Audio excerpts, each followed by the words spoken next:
Here we go. Anthony, we are back. I'm Wesley. This is my greatest friend on the whole planet with me, Anthony, here with the Red Pill Phone Tap down here at Navigation Studios. Anthony, how's your week been for my friend? Man, my week's been good. Ladies and gentlemen, Anthony is here in studio. Yeah. Hey, wait, get on your feet. Get on your feet. I need a little bit more. There we go. That's what I want to hear. Come on, Anthony's live. Welcome back, guys. In Navigation Studios. Come on, everybody. Episode 5 in the house. We made it to 5 episodes, man. We made it to 5 episodes without getting canceled from the internet. This is pretty amazing.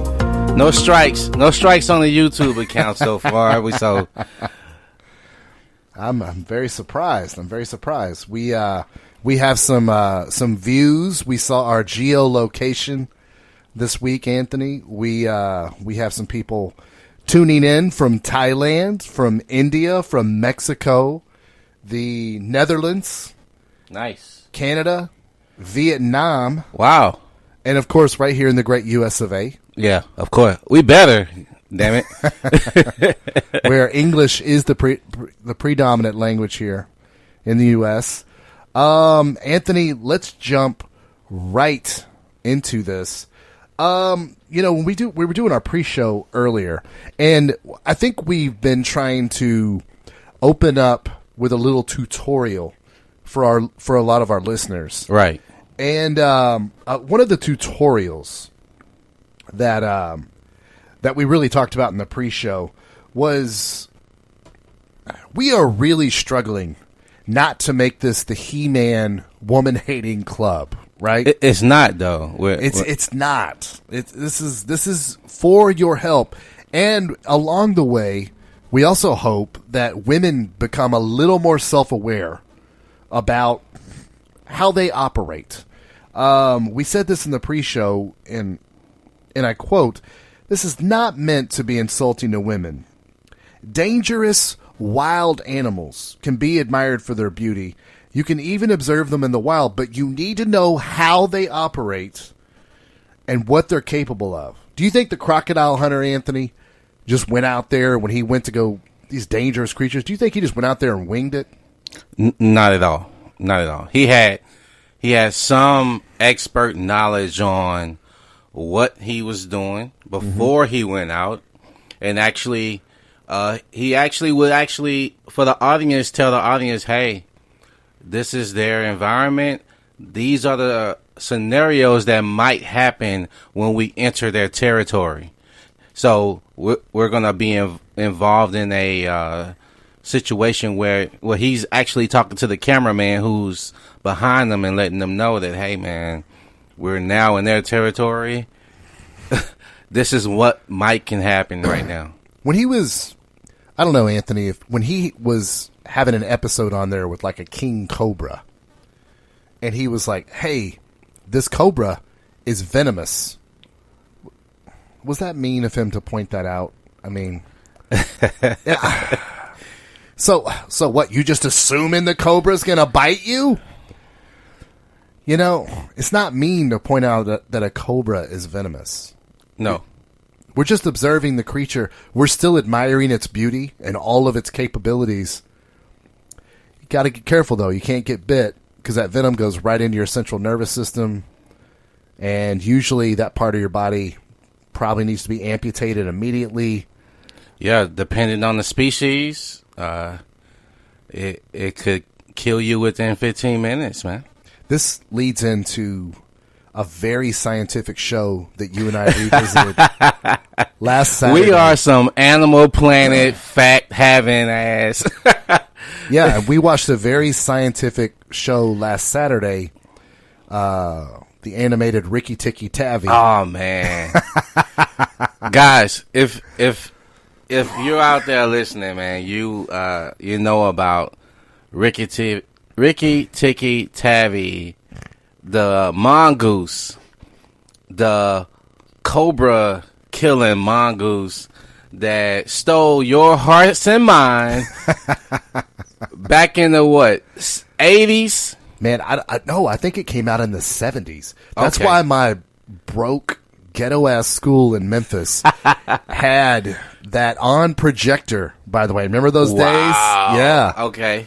Yeah, but Ricky Tikki Tavi taught us that cobras can be dangerous. And so did the Crocodile Hunter. And Anthony and I, just go ahead and think of us as the Crocodile Hunter helping you understand women more. And you gotta watch them, mate. They'll break your heart there, Crikey. Yeah? They'll break your heart there. They'll take all your money, won't let you see your children, won't let you visit them, eh? Yeah. Yeah, take you to divorce court and make you pay all the alimony. Yeah. Yeah. Think of Anthony and I as the Crocodile Hunter for hypergamous women in the United States. We gonna speak on that, huh? Yeah. All right. But I mean, seriously, guys, this isn't a woman haters club. Anthony and I, and we've got some great segments lined up for you today. Anthony and I are really trying to help you guys understand women. And in the process, for our lady listeners, we really want women to kind of understand themselves a little better in the process, too. Yeah. Anthony, this show is not you and I sitting around and just bitching and moaning. And no, we're here to find solutions. And you can't operate in this hypergamous United States with Western women unless you know what they're capable of and how they operate, man. Well, it's self-help, right? And self-help come from within you. You just have to train yourself to be open to receive new information. And a lot of times when we hear things that we haven't heard before, it comes off a little as, you know, this isn't for me, or this is not about me. And sometimes it is. Now, not all women will. Did I go there? Not all women. Not all women fit. You know, some snakes look venomous, but they just have the colors of a venomous snake. Ah, yes. They're just not deadly. They just have Louis Vuitton print on some of their stuff, so they appear to be venomous. Right. Yes. Right. So there's a lot of layers, and we'll discuss them tonight. And I tried to go live on Facebook to see if we would have any questions going in, but it looks like everybody's out with their people. Yeah. And so they're expecting our podcast on Monday. Yeah. No hate. No we do worries. think we had a couple people that stopped by, right? Yeah, a couple came in. They checked it out, but they didn't want to be rude on their date, so they put it back down. So Well, hey, thank you for the short time that you guys spent with us.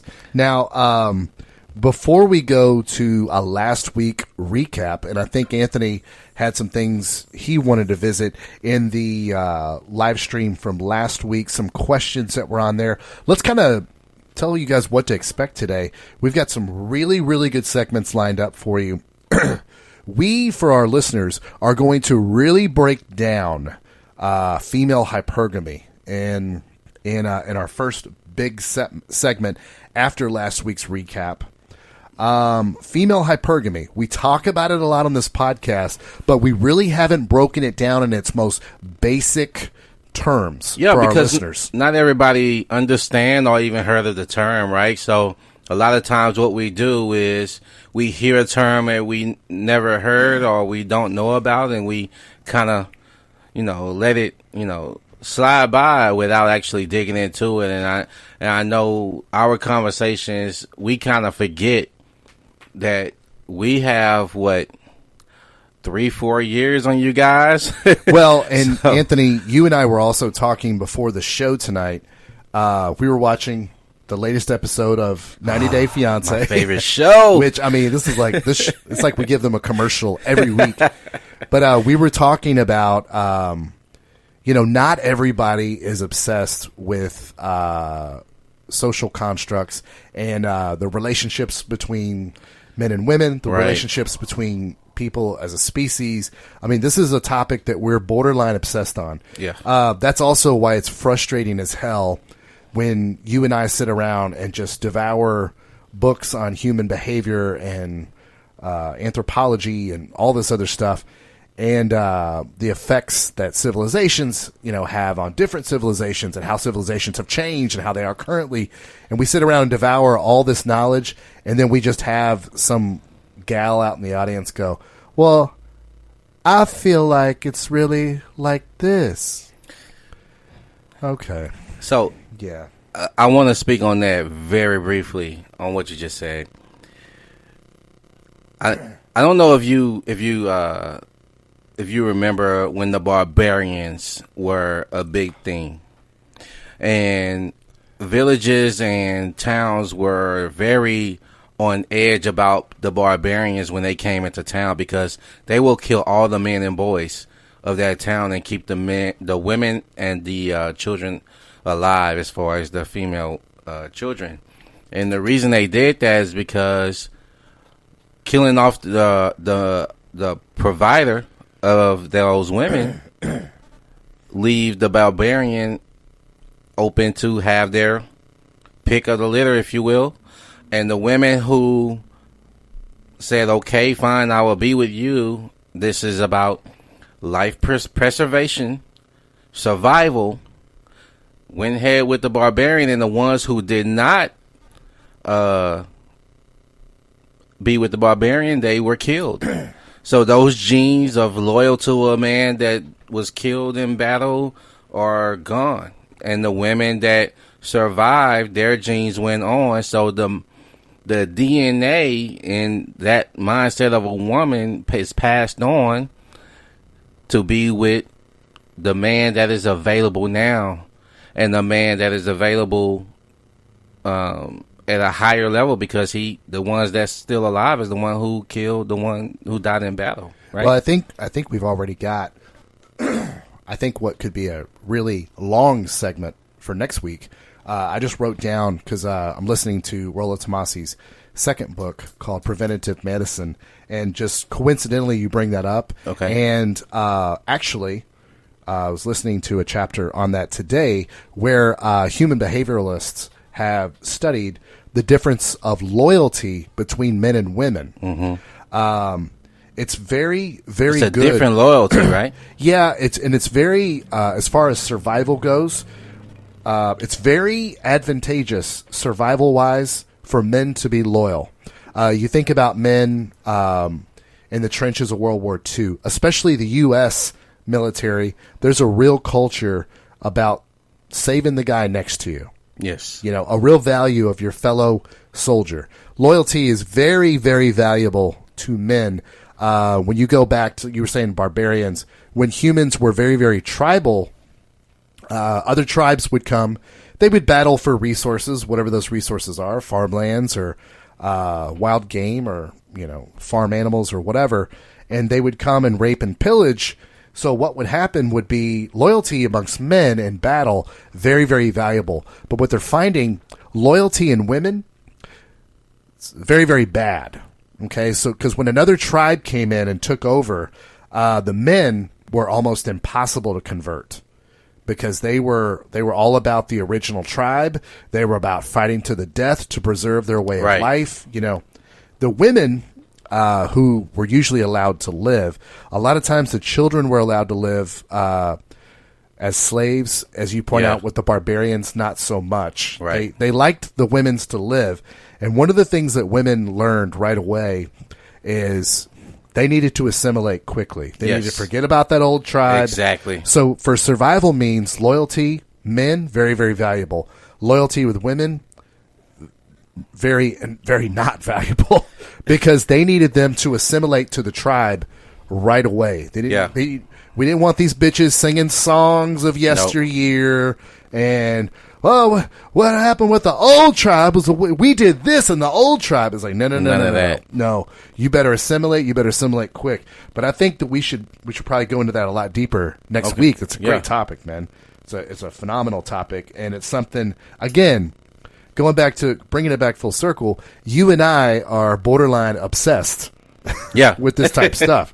You know, it's and you see right here, we just quickly got into it. Right. We're borderline obsessed with this. So when we're watching 90 Day Fiancé, there's just so many pitfalls that we're watching them step in along the way. And I pointed out tonight when we were watching the episode, most people, when it comes to relationships, and this is what we're trying to do on this podcast, is prevent this, but most people are just kind of blindly feeling around in the dark, and they just kind of hope they end up happy, and they don't really. Anthony, your famous phrase, which I love, is that's why they call it getting lucky. Yep. Because something good happens, and you don't know how the hell you did it. Exactly. You're out here blind. You get. It's like what they say. Every squirrel can find a nut. Even a blind squirrel can find a nut, right? Right. Once. Twice. Right. Yeah. Don't know how he found that nut. Somehow he found that nut. Right. And the reason it's getting lucky is because you didn't know how you did it, so you can't repeat it. So hopefully you found the right nut to sustain you for the rest of your life. And if you found a bad nut, then you still don't know how you got that, so you don't even know how to prevent that. So you're reading a book about preventive medicine. I'm sure he has a lot of details on how to prevent getting sick by doing things you don't know what they're wrong things to do. So yeah. So, and again, guys, we're going to go through, Anthony's going to lead us on a recap. We're going to go over hypergamy in the very simplest terms in our big segment. Then we're going to have a big segment on what's at stake. And Anthony, I've even got, I even wore clothing for this segment today. I've got on my Steve McNair jersey for this segment to kind of get me fired up and get me in the passion of what's at stake. What we're going to cover there today, guys, is a lot of times people just think that we're kind of sitting here debating on our favorite colors and men are better and women are, and whatever happens, who cares who's right or wrong? It's all a fun discussion. We're going to talk about, in our third segment, what's at stake, and we're going to talk about real consequences where if you guys are blindly searching around in the dark when it comes to relationships, some of the consequences you can face if you don't seek out good resources like this show, like Rolla Tomasi's book, like Donovan Sharp's podcast, like Coach Corey Wayne's podcast. Guys, we don't have all the answers. We have some of them, but you really got to take it upon yourself to get this information so that you are doing better with relationships with women, or for our LGBT people that are listening, you're doing better with men or women, whatever your preference is. And you need to know what's at stake. And this is going to be a little bit of a dark segment. I'm going to warn everybody. But it's a dark segment, so we can talk about the pitfalls to avoid, why getting the red pill is so important, because we're going to talk about some real-world things that can happen to you. And then we're going to have fun in the last segment. Anthony has got some great information on women on first dates. If you've listened to all 5 shows, you know that I'm married, and you know that I love great dating stories because it's been a little while since I've been in the chair. And Anthony's out there doing this great field work for you guys. But Anthony, let's first recap. You said that we had some questions last week. Yeah. While we were live streaming, you could not avoid. I have to respond. Okay. There was a comment left in the live chat that we didn't see. And to recap for our listeners that might be hearing us for the first time, we live streamed into a Facebook group, and we did have somebody comment on the YouTube thread on that group asking us about a link to that Facebook group. Unfortunately, I am not a, what do you call it, an administrator? Administrator, yeah. Yeah, I'm not an administrator in that group. I was invited. I'm sure they wish I was not there now. I'm sure they wish they could take that invite back. But I am not an administrator. I did not ignore your question. I did see that loud and clear. We will try to get you an invite to the group, the 30 Plus Renaissance here in Houston, Texas. And that's who we had live streaming last week. And we had some questions, Anthony? Yeah, there was a question that came out of the straight out of the argument tree. And it was it's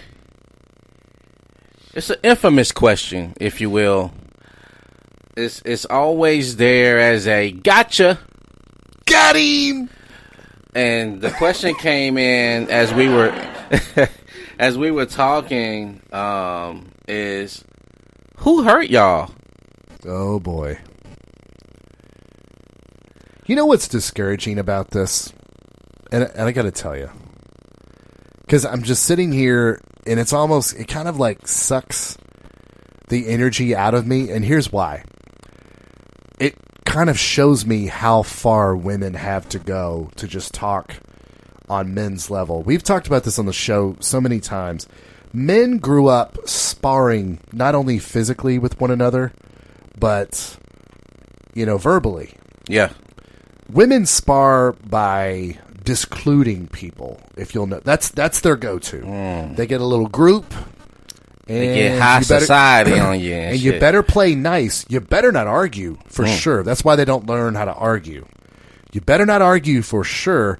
All you got to do is have a quip and make the group of girls around you laugh, and then the other girl gets embarrassed into acting right. So the shaming is a tactic. In women's world, shaming is a nuclear weapon. I mean, it's a nuclear weapon. And let me tell you, it's very effective on men, and here's why. Because we actually have shame. Yeah. Women don't. Well, you said something about how when men are criticized that they get better when women take offense. Yeah. When it comes to criticism, the difference between men and women is men get better, women get offended. So, apparently somebody was offended when they said this. So it's like, my thing is, in responding to that, I'm like, actually, this is what happens. And I could say nobody hurt me, right? I can say no one has hurt me. Now, in the moment that she asked the question, they've already won because now they've changed the conversation. Yeah. That's what all these things are. It's never right. It's never to add substance to the topic. It is to deviate from the topic because they want to take you to a conversation that they know they can win if you let them. You know what I compare it to, Anthony? You ever see like when the news broadcast, the news anchors want to get a little, they want to get a little zany. Really? Newscaster become comic after going to the Dave Chappelle show on the weekend. We've got Emerald on here today. Emerald, good thing you're here because I could probably burn water. Oh, that's what Who Hurt You sounds like to me. Yeah. It sounds like newscaster humor. Like, really? That still make you laugh? Like, see, I ignored it. When I saw it, I ignored it. I was like, I ain't listening to that shit. But now when after the show, I was able to kind of go through the conversations. I was like, see, we talked about the argument tree. What was that, episode 3? Yeah. And I'm sure they were listening to that, or they had listened to that, but yet they have no problem still coming from the same branch of arguments that we've already debunked. And that specific branch was word salad and quips. With the little followed by laughter and a high five amongst the ladies, and where they bring no intellectual, with hopeful shaming added into that, They try to grab a little combination of all Wesleyans, think is they coming with something different, but it's all the same. Who hurt you, Anthony? It's all the same. Sounds like somebody needs to get laid. Oh God. You know what though? I wrote down something because I wanted to talk about what that point is. Is that I'm not blind to the modern female behavior and being traditional minded for myself. I have to protect myself. If as a woman, now the traditional woman mindset is pretty much rare to extinct, and just because there's a modern society where women come from where they come from they want men to be traditional men, but while they're able to upgrade and be a modern woman and hold men to traditional values. But when a man try to flip that and make a woman be traditional, it is like, what are you trying to do to me? I am a independent woman. I make my own money. It's like, wait. You can still do that. You still got shit to do at home, though, if you want to be my domestic partner, right? Let me tell you, Anthony, because the Who Hurt You, the only thing I really think is dumber than the Who Hurt You is hearing a woman talk about how she makes her own money. like they're splitting the atom. Like they're... And the Nobel Peace Prize goes to this random woman on Facebook who makes her own money. Oh my God. Yes. Yeah. Oh, somebody find... Men have been doing it for over 4 centuries, but ladies... Oh, man. Listen, she wants equal recognition. You got to give her more hand claps than that. What else? I mean, what's next? Ladies breathe their own air? Jesus Christ, man. You want to be accomplished and worshipped for those accomplishments. Flip it. If a man said, "You know what? I don't need no woman. I make my own money. Damn it. Yeah. I make my own money, Anthony." You look and sound ridiculous. The crowd likes it, Anthony. They like that I make my own money. No, what? Man. Come on, Anthony. You know what that is, right? There is men are supposed to. Okay. So you shouldn't look for credit for something you should do. This would be one of those moments where if we had a girl here and we're like, "Oh, so men are supposed to?" Okay, expand on that. What? Oh, no, that's a quip. That's a quip. That's not Oh, my bad, Anthony. Our crowd wasn't ready for it. Go ahead. What was that? That was a quip. Yeah, but men are supposed to? Yes. Oh, okay. Oh, my bad. Yeah. Oh, okay. The girls out in our studio audience here are high-fiving. All right. Sorry. They missed that at first. I'm sorry. One more time. Men are supposed to do that? Oh. Yeah. Oh, yeah. Yeah. Yeah, Who Hurt You?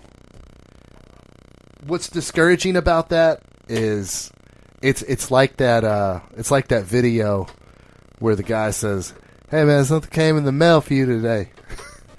What? These nuts? Got him! Here we go. They literally think Who Hurt You is the equivalent of "Ha! Got him!"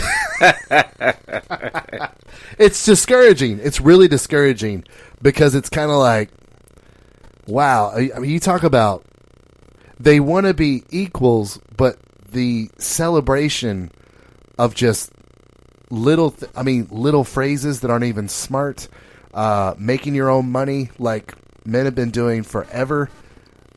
They want to be equal, but they want to get credit for shit 5-year-olds are doing. You know, I mean, on the flip side, how encouraging is it when you do hear a woman bring substance to the table, especially something that'll make you rethink your view on something you just said? Like, we're not beyond being our views challenged and, even altered. because we're not what we discussed last week, like meatheads. Like we're not so focused on what we're saying that no other information can seep through. What is frustrating is when you don't bring anything to the table of the conversation, yet you want to criticize it with no other logic or intellect involved in your who hurt you. Because who hurt you is a deflection of the actual topic. Unless if you discuss what we're saying in the topic, I'll invite your conversation. But who Anthony, hurt you? You are so patient with these ladies. Listen, man. Anthony is literally trying to teach these ladies, like, look, you don't understand. You're not talking about the topic. I'm so the who hurt you thing. Anthony, you're so kind to teach these ladies how stupid that sounds because I don't have the patience. This is where me and Wesley differ, right? we discussed. I'll tell him a story about something I'm trying to explain to someone. And he was like, "Yeah, I would have went about that very differently." And I'm like, "What do you mean?" He's like, "Yeah, you gave them way too much conversation." I was like, that's pretty consistent because I know what you're doing, Anthony. You like to.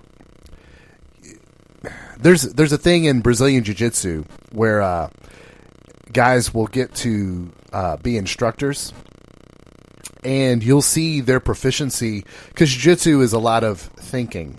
You know, there's for everything that the other person does, there might be 25 to 35 things you could do to set up this, to go here. It's very much a chess game.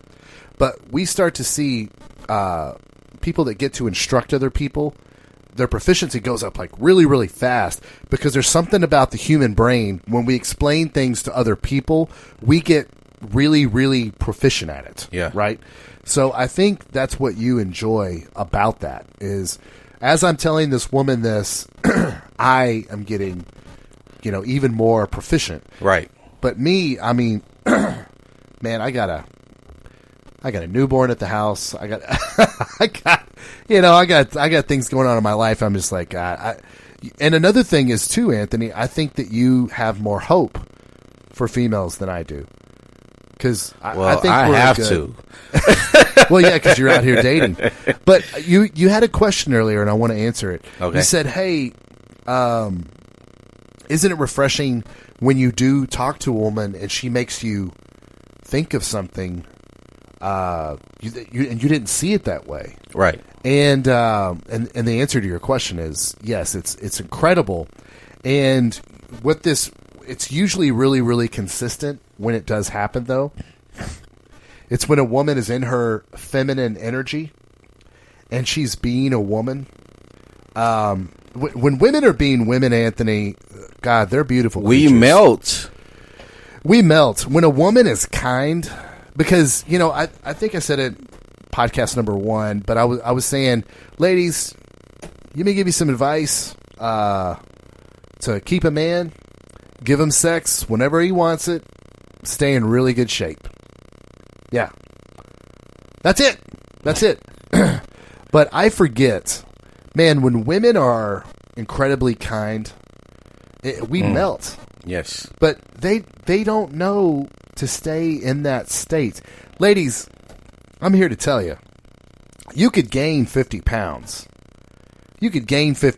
But if you are just sweet, and everybody's met at least one of these people in your life, where the person is just so sweet and kind, everybody around them says that about them. There's like, this is the nicest person. Nobody would ever say that about me. I kind of envy these people.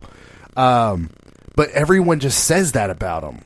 And when it's a woman that's like that and sweet and kind, you will see everybody takes up for them. When someone's, oh, hey, what did you say to her? Right. Hey, calm down, dude. That person's nice. Right. Like everyone kind of rushes in. It's almost like this precious unicorn thing that we have in society where everybody's aspiring to be Cardi B. And Cardi B gets a bad rap. Every time I've seen her interviewed, she kind of seems like a nice person. But she's not a sweet, kind person, you know. And I really, honestly, Anthony, as far as celebrities go, I can't really think of one. Jennifer Garner's kind of up there. Gosh, who's the gal from Sin City? The movie? Rosario Dawson. Oh, yeah. Rosario Dawson seems really super sweet. She's dreamy. There's not a lot of celebrities that are in that lane. It's just everybody aspires to be this forked tongue, quick, quippy, sassy. It's a contest. That's what strong women are. It's a contest almost, man. Yeah, it's like They're trying to see who can be the best Olivia Pope out there. Right. And it's just, who hurt you?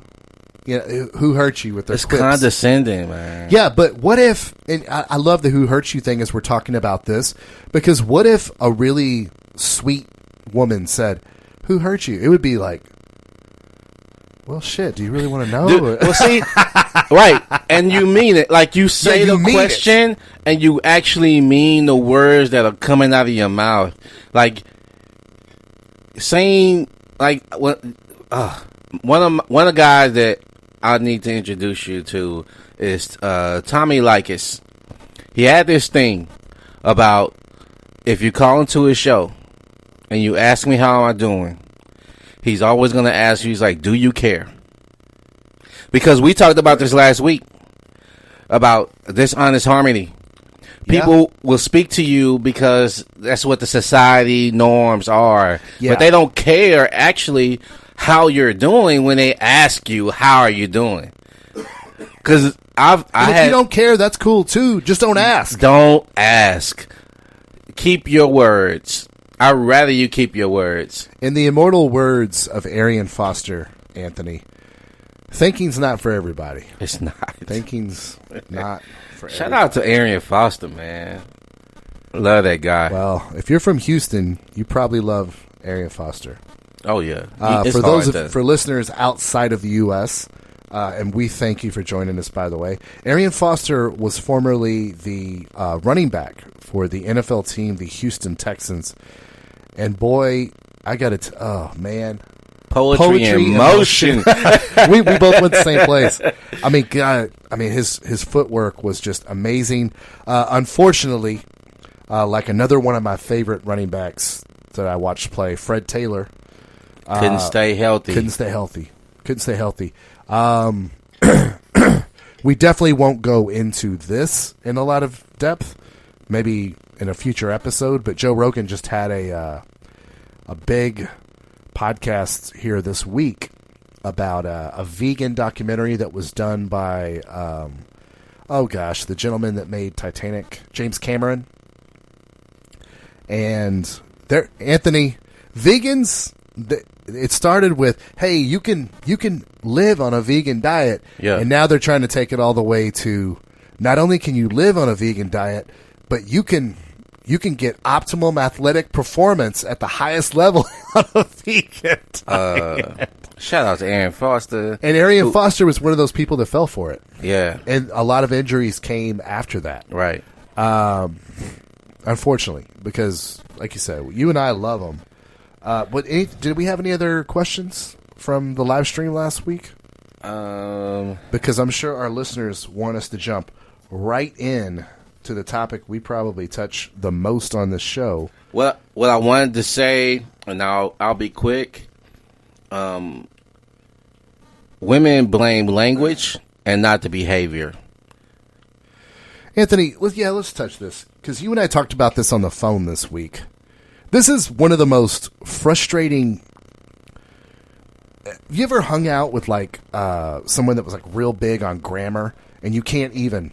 You're like, hey, your house is on fire. Excuse me, did you begin that sentence with a preposition? Well, there's information. Your house is on fire. Excuse me. Hello.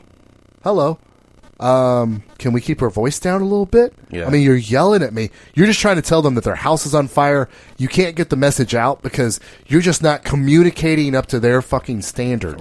Right. Or there's something wrong with the way you're communicating, or this goes right up to number 1 on the female argument tree. Not all women. So instead of us talking about, again, the example we used, mammals giving birth to live young and what that means in mammals on planet Earth, we got to sit down and have an hour conversation about the duck-billed platypus laying eggs. No, we don't. The one antithesis to the rule that mammals have live young, and sit over here because we said all mammals, and for some reason, like you said, Anthony, they get caught up on the verbiage and how something's said. And I'm sorry, I gotta call women out that do this. The reason they're doing that is because they don't have a lot to add to the conversation. Nope. Yeah, this is how they derail you and trip you up. It's insanity. It's insanity, man. I hate to get political, but with everything's going on in politics today, I have to use this analogy. And you follow this like no one else I know. I do, man. This is history. Ladies and gentlemen, Anthony is a history buff. So he loves watching history take place. Politics has frustrated me to the place where I can't. It makes me like look at my watch and go, how much time did I waste on that? But Anthony's a history buff. So, well, when women do that, it's like they're Fox Newsing the conversation, where so many facts are being told and laid out and explained, and it's starting to form a story to where you're like, wow, there's a lot of bricks to this house of truth right here. Well, Anthony, excuse me, Roger Baxter, Fox News. You're talking about houses being built with bricks. Some people say most houses are built out of stucco. Your thoughts? That some people say if tactic you that Fox News does. Yes.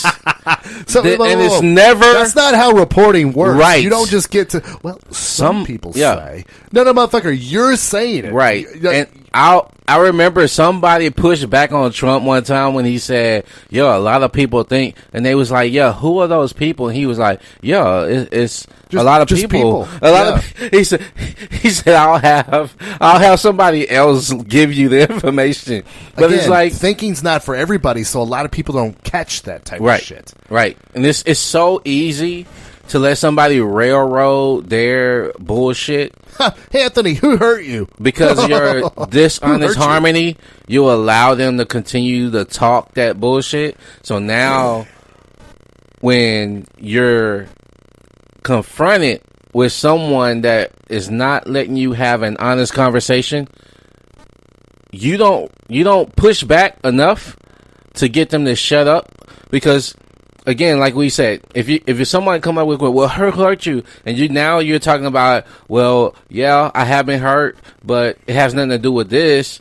But then they say, well, yes, it is, because obviously that's why you're talking, because somebody hurt you. No one's hurt me. But let's say this. Let's say somebody did hurt me, right? It is why I have the floor. This is why I have the mic. This is why I'm able to speak on this. Anthony, but it has nothing to do with the hurt itself, because they're totally separate. But what they're also trying to do is discredit you as a source.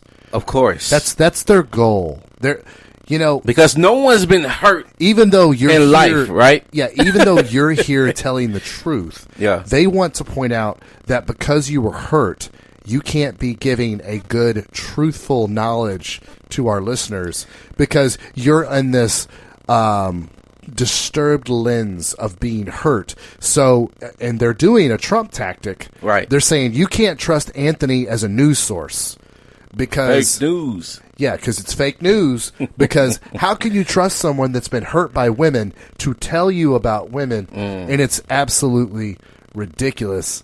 Yeah. Disney came back. Hold on. We got a message from Disney. All right. Instant messenger from Disney says, now that we own Fox, we would like you to refrain from talking about Fox News. Damn. And also, please do not read our DMs on the air. All right, Disney, calm down. all that bullshit. All y'all did was buy Fox so y'all could have all the rights to the everywhere X-Men characters. Man. For your Marvel Studios, which, by the way, we're excited for. Well, I'm about to say, they got a lot of money. You know what? Hey, Anthony, I don't hate it. We're not above going to pop culture on this show.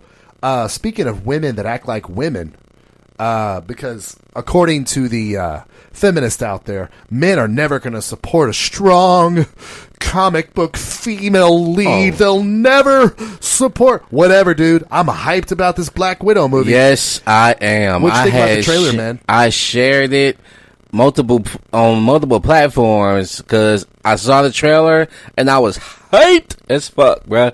I was like, I gotta see this movie, man. I got to see this movie. There's so much going on. The storyline looks good. It looks like it's about to show a history and where it all began. Oh, I can't wait. Yeah, and Russians... And Scarlett Johansson, come on, man. Yeah, and this is the thing, though. Scarlett Johansson consistently, not only her character, Black Widow, but also the actress in real life, she's not an actress out here trying to be a man. No, she acts like a woman. That's why we're all excited. She embraces her femininity, and she knows it's a weapon. Yeah. It's great. It's highly entertaining. Now, a lot of people online had some problems with this preview, Anthony. Ooh. A lot of people are saying that Marvel did not learn from their fat Thor in Avengers Endgame.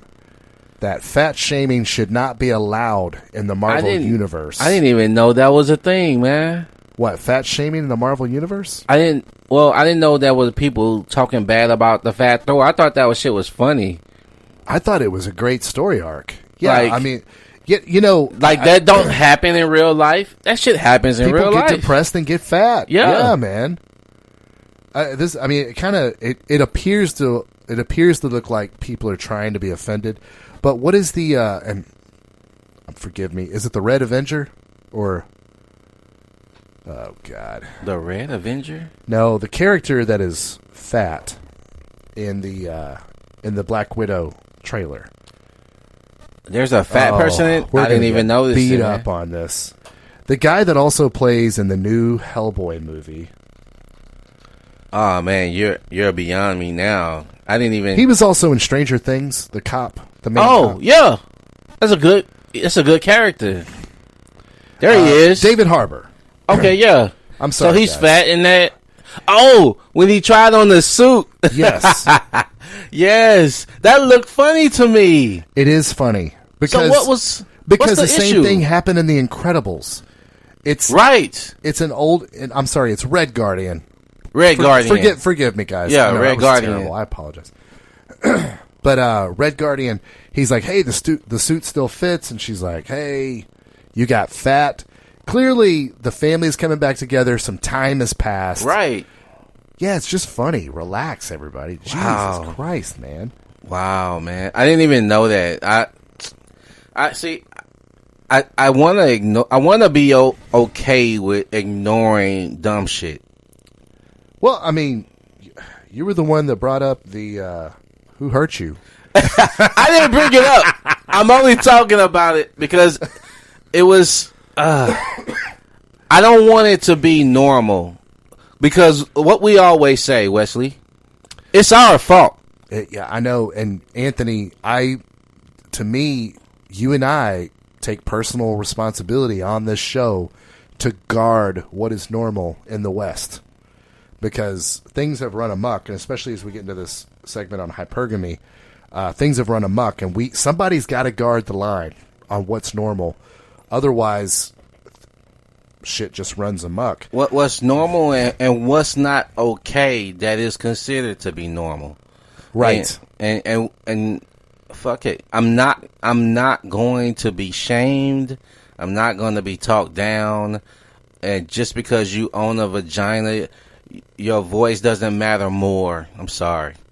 It just is. But then there's great people that own vaginas, like Scarlett Johansson.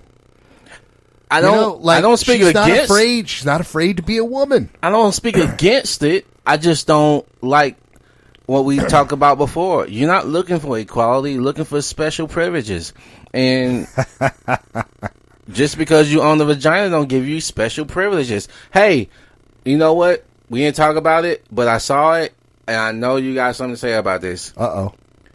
So I saw an article about a woman who was pissed because feminist has gotten Congress, actually a judge, to rule that the draft can now select women because it is unconstitutional for it to only select one gender. You and I being prior service, we have to tell the whole truth, right? So you and I being prior service, we have some special knowledge on this. So anybody that's never been in the service, Anthony and I are very aware that whenever you sign a contract in the military, just so everybody's aware here, you will never sign a contract less than 8 years. But I was only in for 4 years. You still signed an 8-year contract. Yeah, you did what was called 4 years inactive duty. Yes. So Anthony and I know going into this, drafts are very unpopular. Yeah. They're very, I mean, it's got to be like Red Dawn, the movie Red Dawn level. Like, we're getting invaded, paratroopers are coming in to Atlanta, Georgia. You know, like, it's got to be crazy level before they ever do a draft again. The last draft was in the Vietnam War. Wildly unpopular. And also, to point out, if you were rich, there were ways to get out of the draft. So, yeah. AKA not a good deal. Yeah. Donald Trump, our president. Well, ladies, so you can get drafted now. I bet some of you are not happy that someone fought for this for you. Hell no. I saw a video where a lady how about tradesies? How about tradesies? How about only women can get drafted? Men can't. That would be a riot. So, obviously, I'll do tradesies with that, by the way. As I read the article, there's no immediate law, so don't go out. Well, maybe you should go out, talk to your congressman, but there's no law to change it right now. If there was to be a quote-unquote draft. Like we said, we haven't had to use the draft law. It cost the country $24 million to even keep that program active, and we haven't had to use it since 1973. So was that the Vietnam War? Yeah.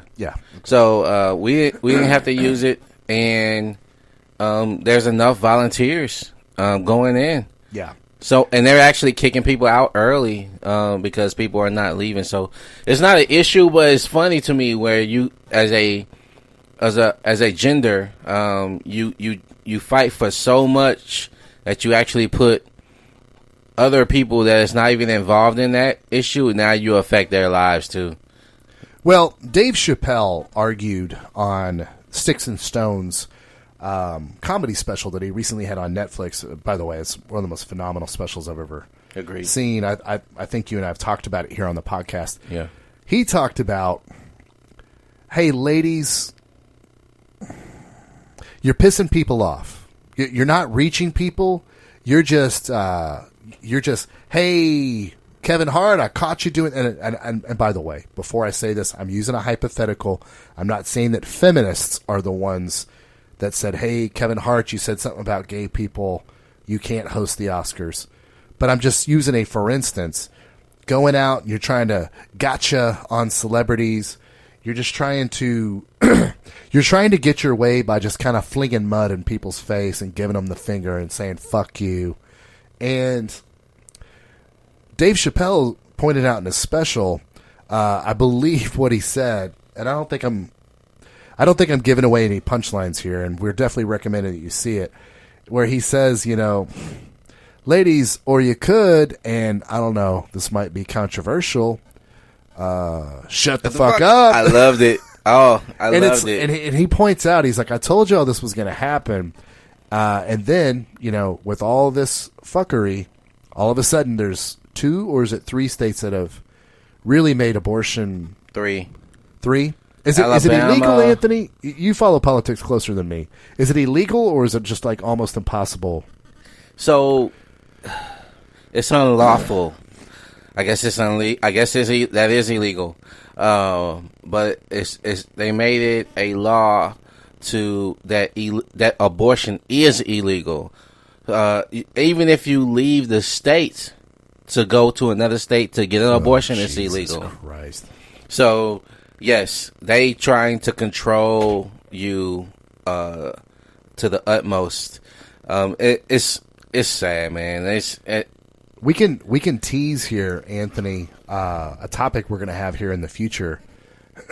It's going to be called Young Men, How to Live Your Lives, for any of our young viewers that are listening. Man, it's going to be just solid. to tease it, one of the cardinal rules, guys, one of the really, really solid rules is no children till you're 35 years old. This is for our guys. No children till you're 35 years old. Specifically, and we're not going to get too far into this, but specifically, that's usually when men's sexual market value is at the highest. Yeah. So you never want to have kids before that.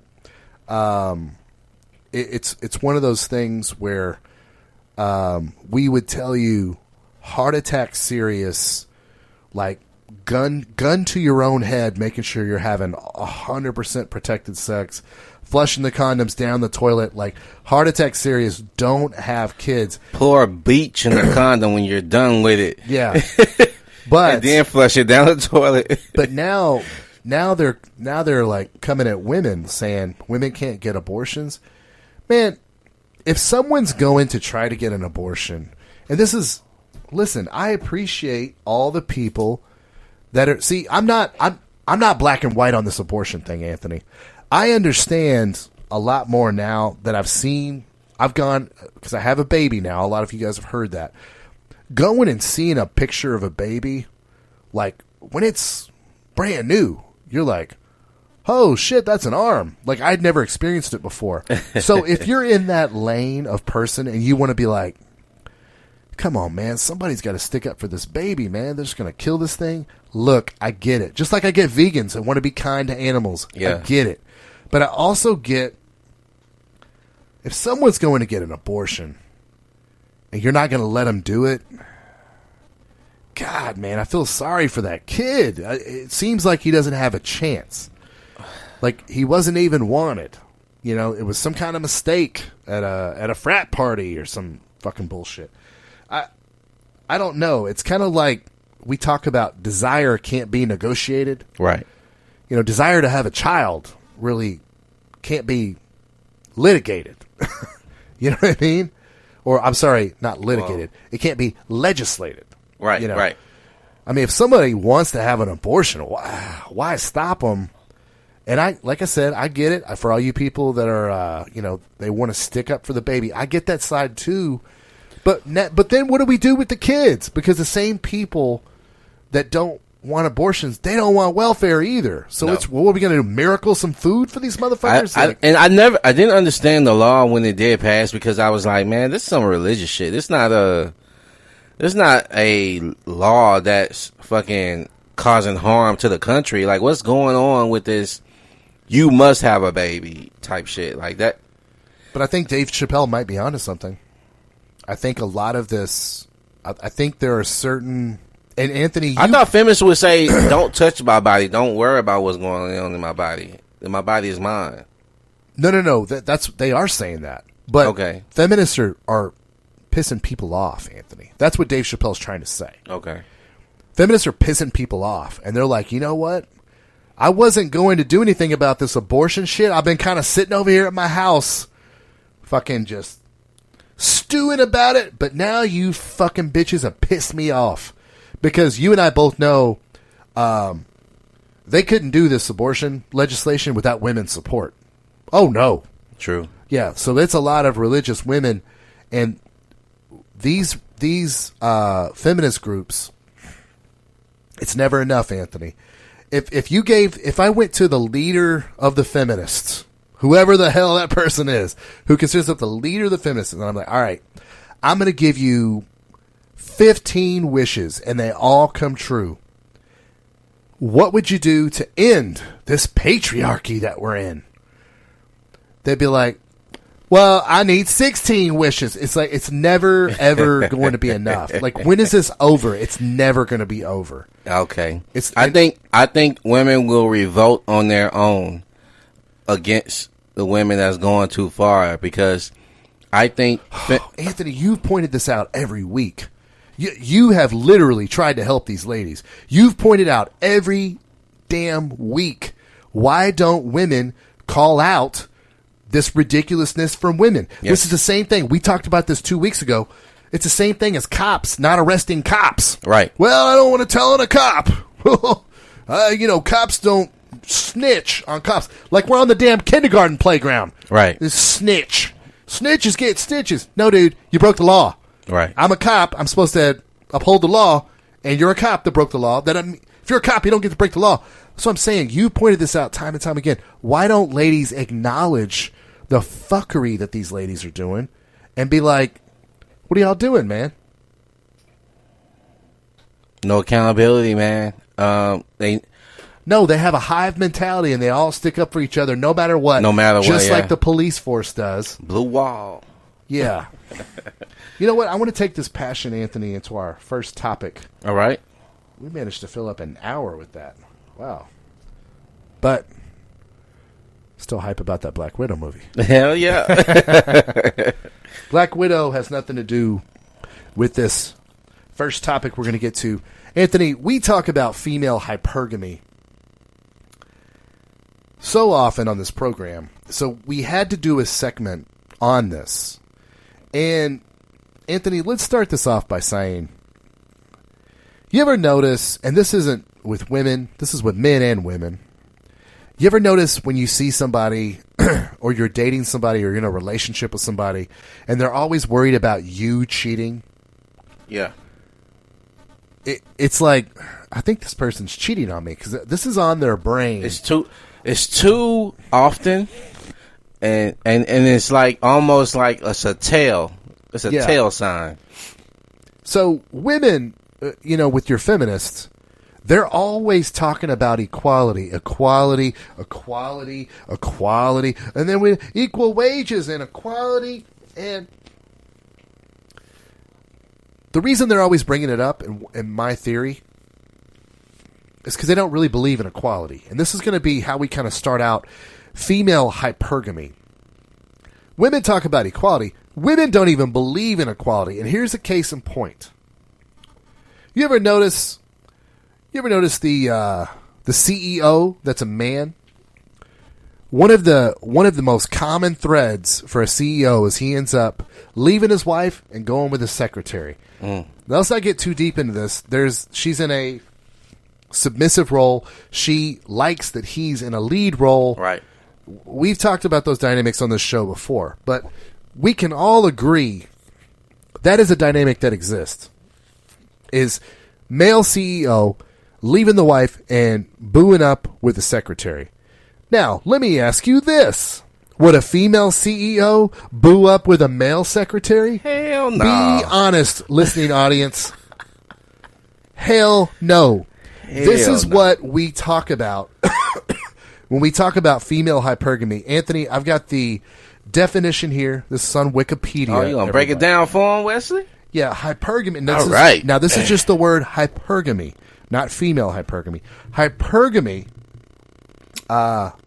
it refers to marrying up, occasionally referred to as hypergamy, is a term used in social science for the act or practice of a person marrying a spouse of a higher caste or social status than themselves. Now, I like that definition because female hypergamy doesn't always, you don't always have to have the dollars for them to be boyfriending or marrying up. If you have social status, right? Yeah, they'll take that. But female hypergamy, guys, for anybody that's new to this topic, social status is a form of currency. Yes. Yeah. Okay. It's a form of currency. So female hypergamy, guys, and for anyone out there that's not familiar with it, because Anthony, you said there were some ladies you were talking to that do not know what hypergamy is. Don't have a clue of Female what it is. Hypergamy is the idea that women will not date someone that is below them, be it social status, be it money, whatever. And if you don't believe me, think about a woman driving through a drive-thru. She ain't trying to give the time of day to that guy that's working at Burger King. But if a guy who owns his own company drives through and be like, "Oh, what are you doing over there, girl? Making fries?" Well, hold on, get over here. What are you doing? I mean, that is very, very common for men to do. Save it, ladies. Well, maybe men need to have higher standards. No, ladies. A lot of ladies don't know this about themselves. They cannot date somebody. Now, if they date somebody that's equal to them, there has to be this potential that they're going just about to say up and further. So they will go equal, but I think he's going places. Yeah. So I'm going to, like somebody would put money down on a stock or what is it? A mutual fund or something like that. So like, I don't know. I like putting my money on this. This is the heart and soul of female hypergamy. For those of you who don't know what it is. Now, the reason I thought of this topic, Anthony. Okay. You're going to love this. The reason I thought of this topic was because I was listening to Rollo Tomasi's book, Preventative Medicine. And Rollo Tomasi, I'm feeling pretty smart right now because I thought of something Rollo Tomasi, this author, did not. He talked about a woman who was a bodybuilder and she took testosterone. Okay? And women will kind of walk around in the world, but I don't know. I think I have just as much sex drive as a man does. I think I have just as much sex drive as a man does. And like men look at her like, all men look at women like that, like they're stupid, unless the man himself is stupid and he just wants to believe that this girl's like, gotta give him the sex of his life. So this female bodybuilder, Rollo Tomasi talks about in the book, she, let me get the verbiage here because it's pretty funny. She's taking steroids, and she says, so she's taking steroids and testosterone. Yes. Damn. So she's taking, and then she goes in and says, I cannot believe she's like she doesn't like how sexually charged she is and how horny she's getting. And her quote is, "I can't believe men walk around constantly in this state." Yes. She's like, because she's talking about, this might be having a different effect on me, because I'm a woman. It's like, no, we are constantly at the ready. Yes. For vagina. I mean, constantly.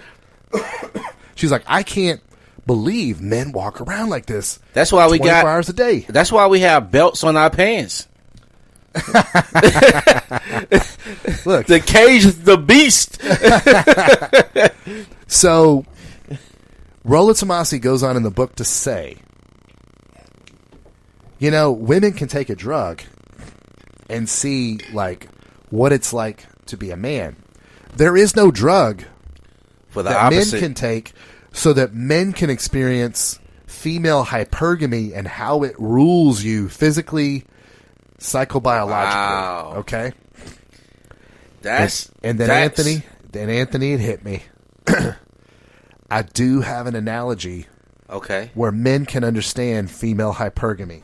Okay. And you're going to love this. Video games, Anthony. Think about every video game you've ever played. Let's just pick one out of the sky. Let's just say Call of Duty, Black Ops. Okay. When you're sitting, now I'm talking about when you play the campaign, not online against other people. Yeah. When you're going through that campaign, you're doing shit. Do you ever have to pause the game and you tear up and be like, I can't believe I killed that dude, man. Like, I wonder if that dude had kids. I wonder. No, man. I wonder. Damn, I killed like 7 people in this level. God, with a sniper rifle. Wow. No. All you're concerned about in the video game is moving through your targets and leveling up your player. Yeah. You're trying, depending on the video game, you're trying to get a new rifle. Right. You're trying to get camo on the rifle. Right. You might trying to get a new sword, a new shield, some new armor. You give zero fucks about anything else in that video game except player one. This is what female hypergamy is, Anthony. Okay. Everyone around you is just an arbitrary character in the video game, while you go through and you got to collect tokens and crystals. So, collateral damage is a must, and it's just for my survival. It's for my ability to upgrade, to level up, to progress forward. Damn the consequences. More importantly, damn other people. Well, damn the consequences to other people. That's what. 100. That's what I meant. But yeah, that's crazy. I didn't even think about that. This is female hypergamy in a nutshell. This is how they live their life. It's almost kind of like you look like a person, you talk like a person. And sometimes I look in women's eyes and I can tell the struggle is real. Behind their eyes, they're like, man, I want to care about this person because I want people to view me as a sweet and kind person like Scarlett Johansson in Black Widow. But I just don't feel shit because I just feel like I'm player one in this motherfucking video game. Now, they do have feelings a lot of times towards their kids, but Anthony, you and I have identified sometimes they don't. Yeah. Sometimes they don't care about their kids. That's not even 100%. What they do care a lot about is themselves. You know what? Oh man. I was talking about this same topic. You met Landon before. Of course, great guy. Yeah, man. Like I told you, Landon, you need to come on the show. We need to talk about what we said we need to talk about. It is not. It doesn't even cross the minds of a woman when you say this. We both said if Dwayne Johnson, we would use Dwayne Johnson as a example for a guy that women want or all women find attractive in some way, some form, right? Not all women, Anthony. Some women find Dwayne Johnson repulsive. Yeah, I'm sure. Come on, Anthony. I'm sure. So, we're talking to the grown-ups in the room. When Dwayne Johnson enters the room, it doesn't matter how many different women are attracted to him and are clamoring on him and how many women he gave attention to. But if he gave attention to you, including the women he already gave attention to, a woman in her hypergamous state don't give a fuck about that. Think about the shit when this is why I tell guys, man, be honest when you're out here dating multiple women. It's okay, man. They find that shit more attractive because They won't say that. They won't say it out loud. They'll actually tell you the opposite. Now, we're going to tease another principle that we're going to get to for young men, and it is this principle. Women would rather share a successful man than have a loser all to themselves. Yep, 100. Yeah. This is why polygamy is more popular now in the Western culture. It's starting to pick up.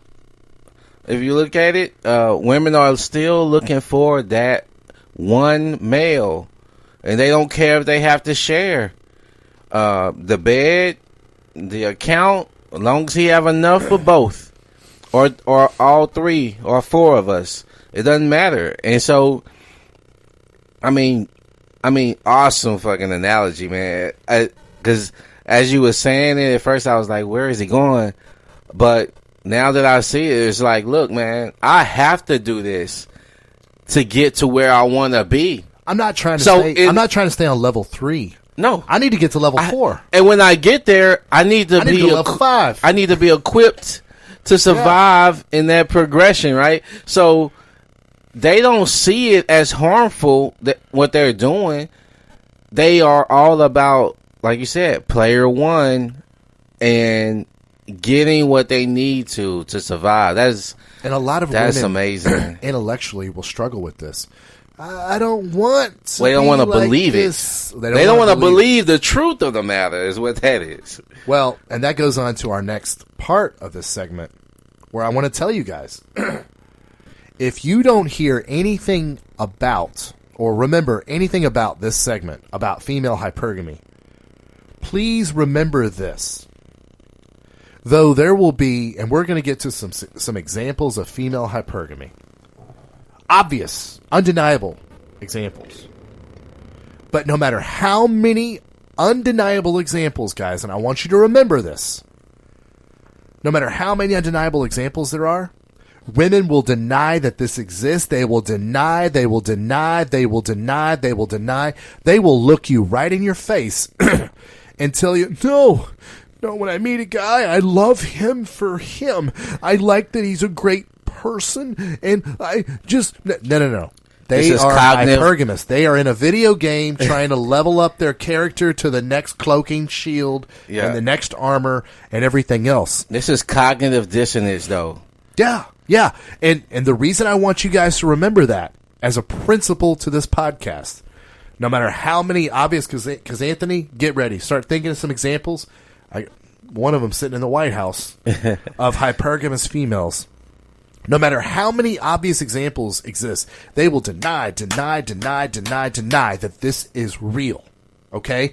Now, the reason I want you to remember that most of all on this podcast is because even though we all know female hypergamy exists, them denying it should tell you everything you need to know about how either women are being dishonest or they are not in touch with what their true desires and motivations are. Let me repeat that.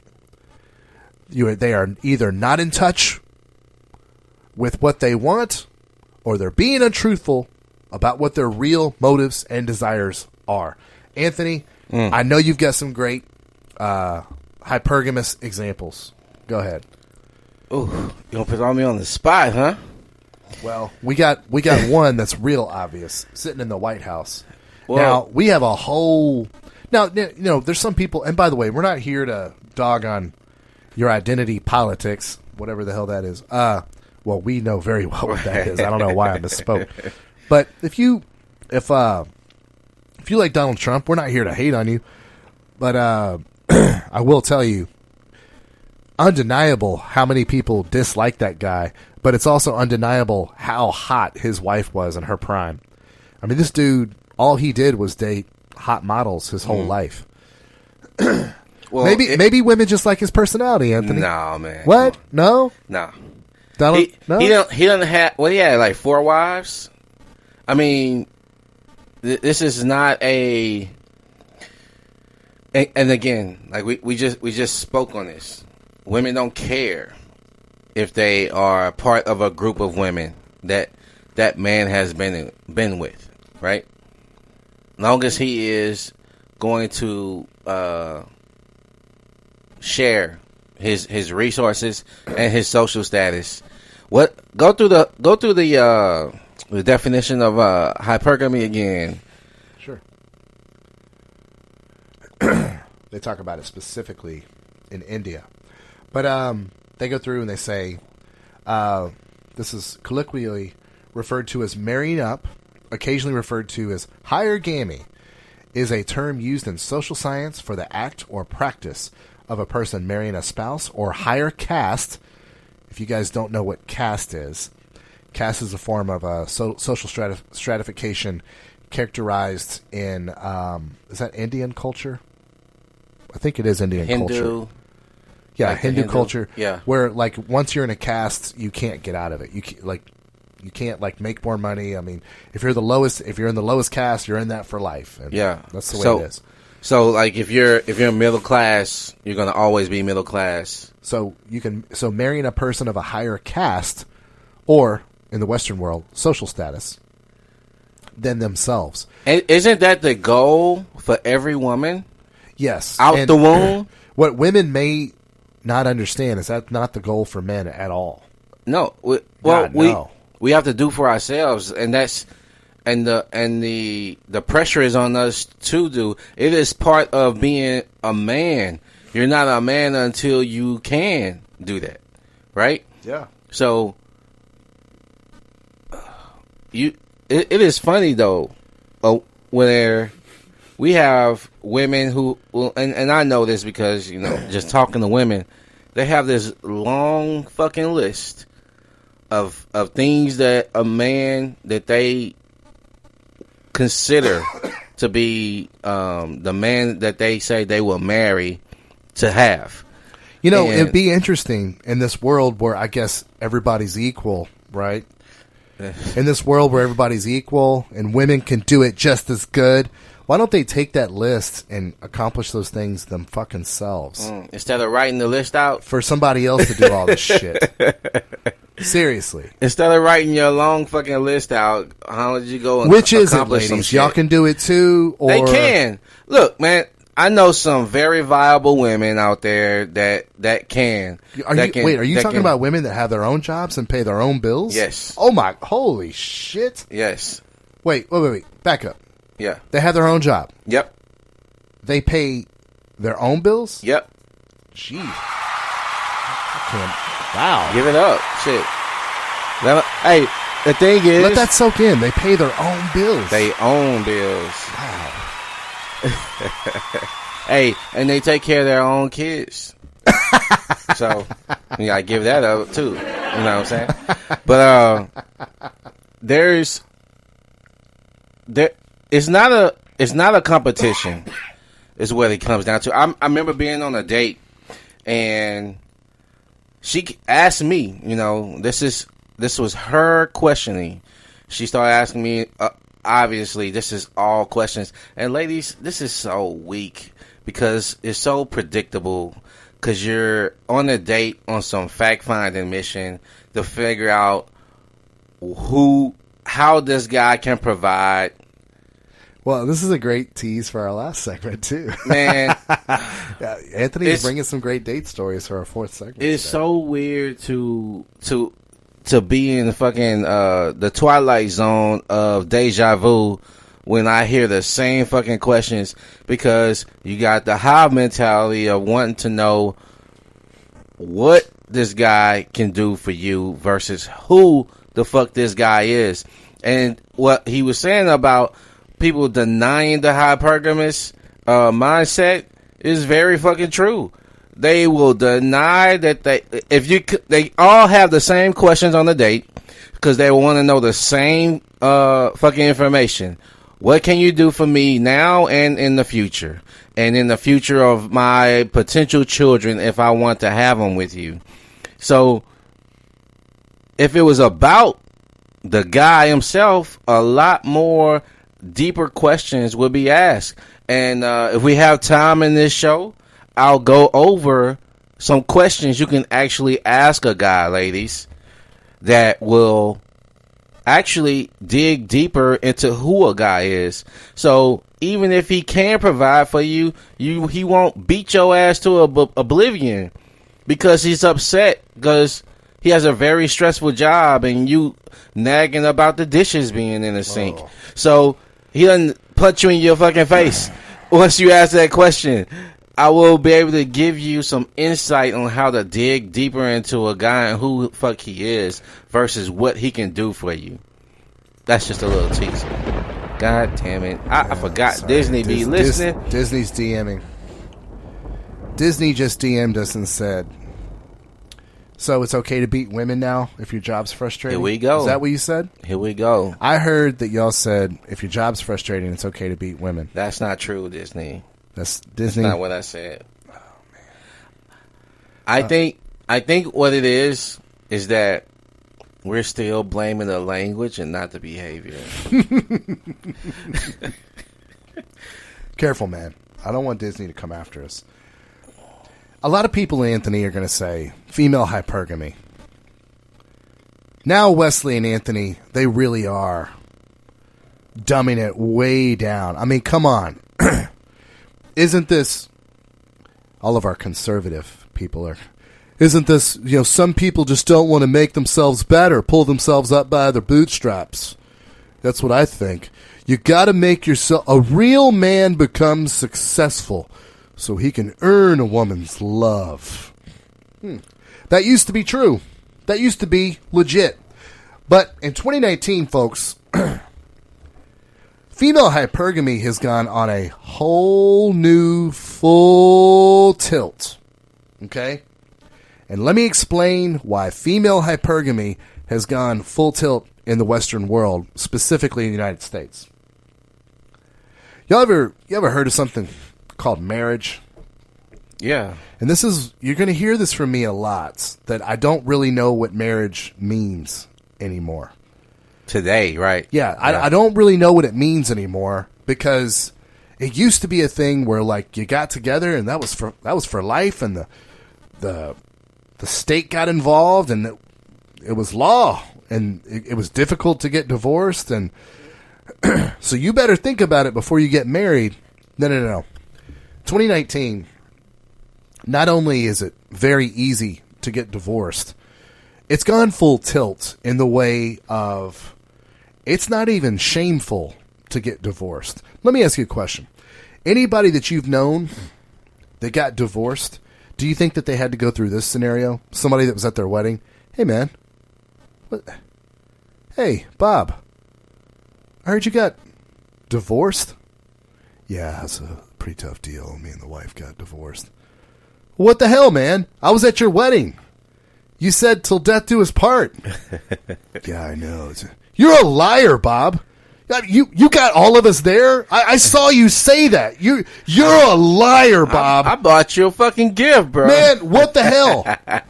You're a liar. I know you literally did public vows so we could all hear you say till death do us part. Yeah. Better or worse. You guys lied to us, bro. No. Their kids getting the wedding video out. Hey, Mom, Dad, you lied. Yeah. You totally said till death do us part. What the hell? Now, I want to point out your reaction is laughter, because that is the 2019 that we live in. Yeah. Even though everything I'm saying is 100% rational, because I'm serious. Just break it down in very basic terms. You went in public. You said, hey, I don't want me saying we're spending the rest of our lives together to be hearsay. I want everybody there so they can witness me saying this shit. That's the whole point of public vows. Ceremonial. Like, hey, yeah. I am super, super serious about this shit. Yeah. But me sitting here suggesting, like, a person going up and saying, hey, you're a liar, you began laughing because that's the world we live in. It's silly. Versus, what's the point of it then? If you can just get divorced, what the hell's the point of it? If your kids can look at your wedding video or your DVD, whatever it is you have, your streaming video, whatever, and they go, Mom, Dad, I totally saw the video. You guys were there in front of 370 people saying, for the rest of our lives, till death do us part. What the fuck, man? Hey, Mom, Dad. And here's where it gets really deep. Hey, Mom, Dad, you guys always told us it was wrong to lie. Yeah. So what happened? What? Hey, look this up for me. Look up the percentage rate of divorce in 2019. Let's see what that is, because the what, Anthony? I'm sorry. The percentage rate of divorce 2019. Well, Anthony, because I don't know if we're going to get any closer to the truth on this, because we know that marriage has gone down so much. Right. And the thing is also, and the reason I asked him to look that up, because I don't want anybody to look this up and then be like, well, actually, the percentage rate is actually. So I want to get the numbers right before I say what I want to say. But actually, what we're seeing online, Anthony, is it's very difficult to put those numbers together. Which, I guess that, but they're saying 50% 50%? 40 to 50%, yeah. So half. So let me ask you a question. So what's the point of it? Let me ask you a question. I'm going to give you an analogy. If I told you there was a 50% chance of when you get in your car to go to work, you would die. Well, we be more specific, the car will explode. Or, yeah. The model of car that you own, it'll explode. Like, would you? Whoa, right, one right. and two, Jesus. Right. Would you turn on your vehicle? No. Exactly. You will not participate in an activity that you have a 1 in 2 chance of it being turning into turmoil. Right? Yeah. Yet people are out here divorcing. And let me tell you, the people that are still married, that don't mean that they're fucking happily married. Right? So they could be in it for the kids. They could be in it for not having to pay alimony or child support. There's reasons why people aren't divorced yet, but the divorce rate is so high. Why get married? I mean, that's an excellent fucking question. Marriage don't have the meaning that it used to. And so people who are wanting to get married are not wanting to have a marriage. They're wanting to have a wedding. So it is not, and I've said this. But Anthony, that is such a good take. No, they just want to have a wedding. They want to be Cinderella for a day. Yeah. And when I'm saying they, I ain't talking about dudes. And I always ask this question in this way when women are so dead set on getting married.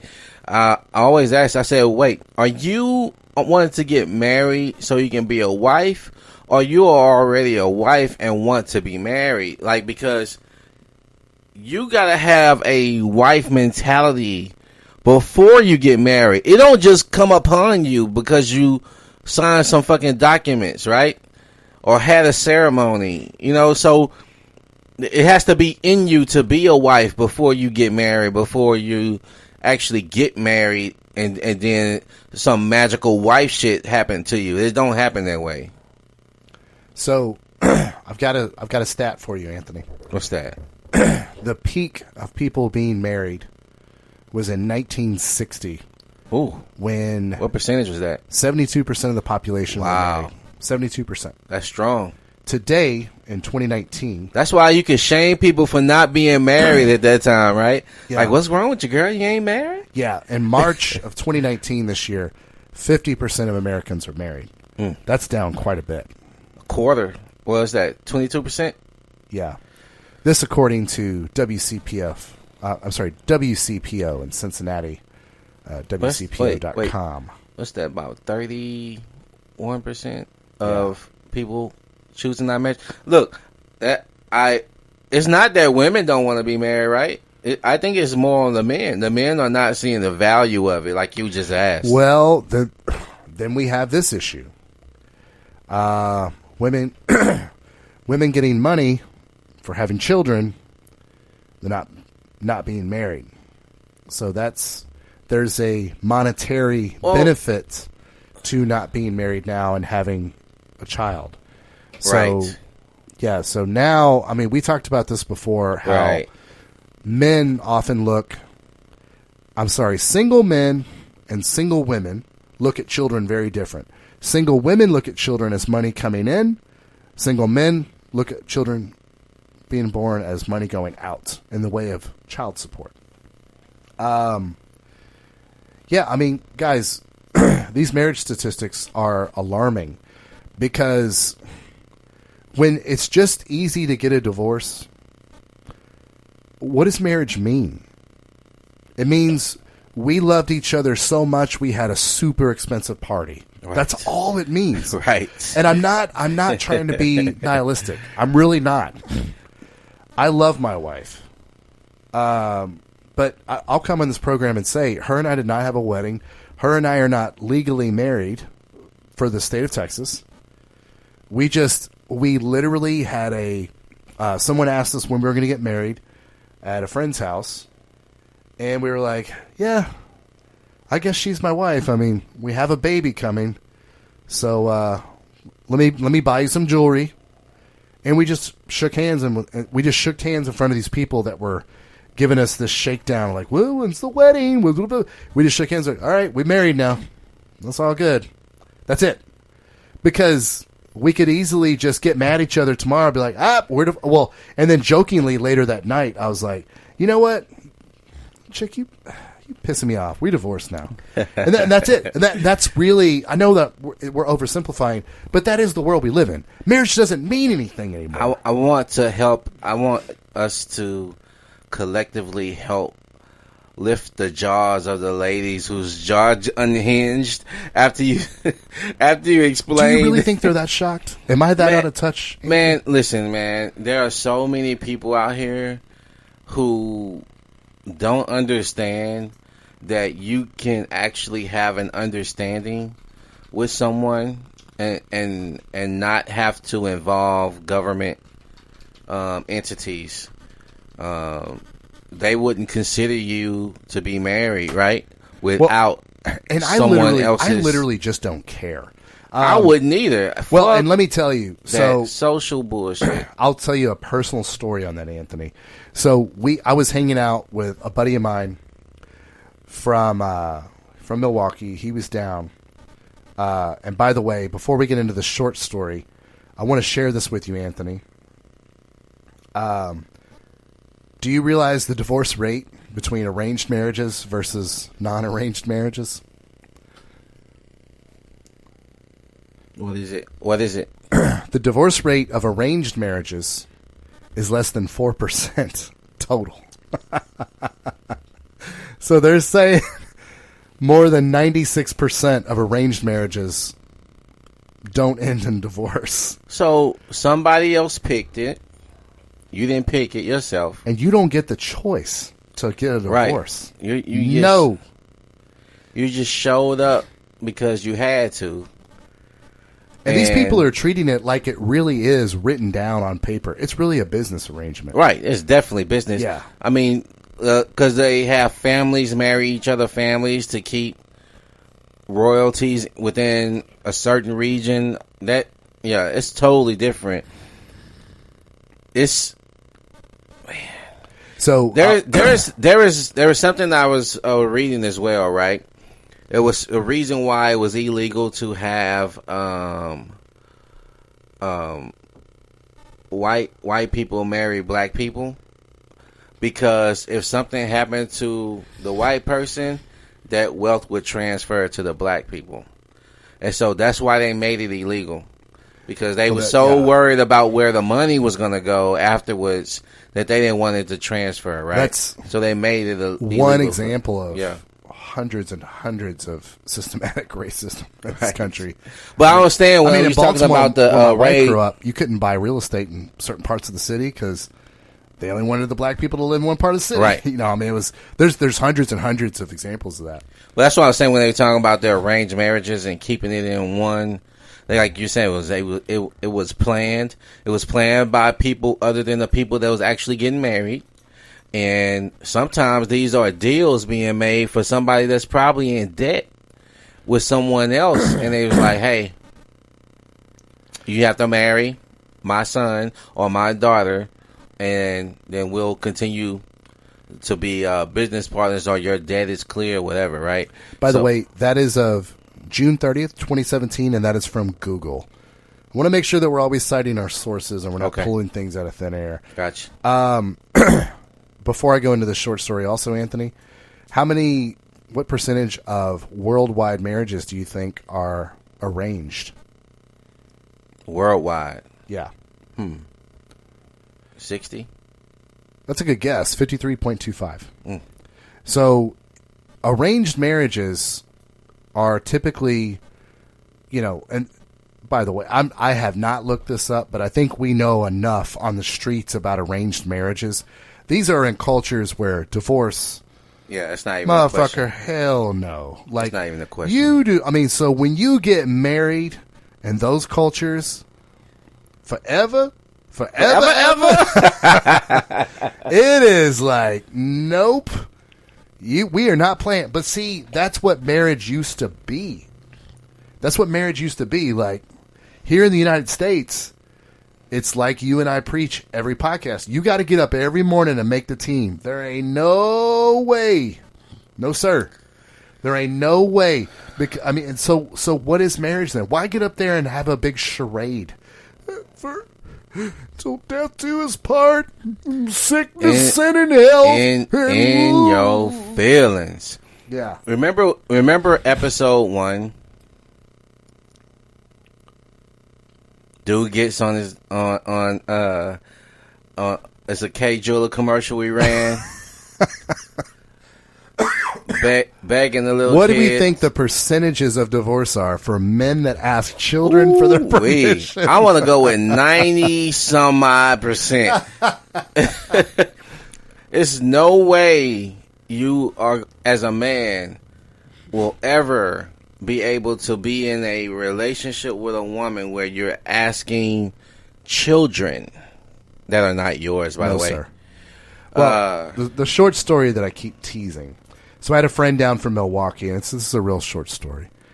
But I had these real blue pill guys. And they're like, oh, wow, you're pregnant, stuff like this. And we'd had a few, to be fair to them, they'd had a few drinks. We'd had a few drinks. And they're like, they'd already kind of shook me down because the first time my wife and I met was we met at Twin Peaks. And I've told that story here on the show. Mm-hmm. It was actually a really, really good time. We both had a great time. It was a great first date. But they were kind of giving me like, really, bruh? Twin Peaks? I mean, come on, bruh. I mean, come on, bruh. And I'm like, and I had to be very direct with them. I'm like, I like Twin Peaks. I like it. It's my truth. I love the food there. I love going there. I love looking at beautiful women there. It's my truth. Cheap. It's cheap. It's my truth. I don't want to go into this thing dishonest. Like, Twin Peaks, what's that?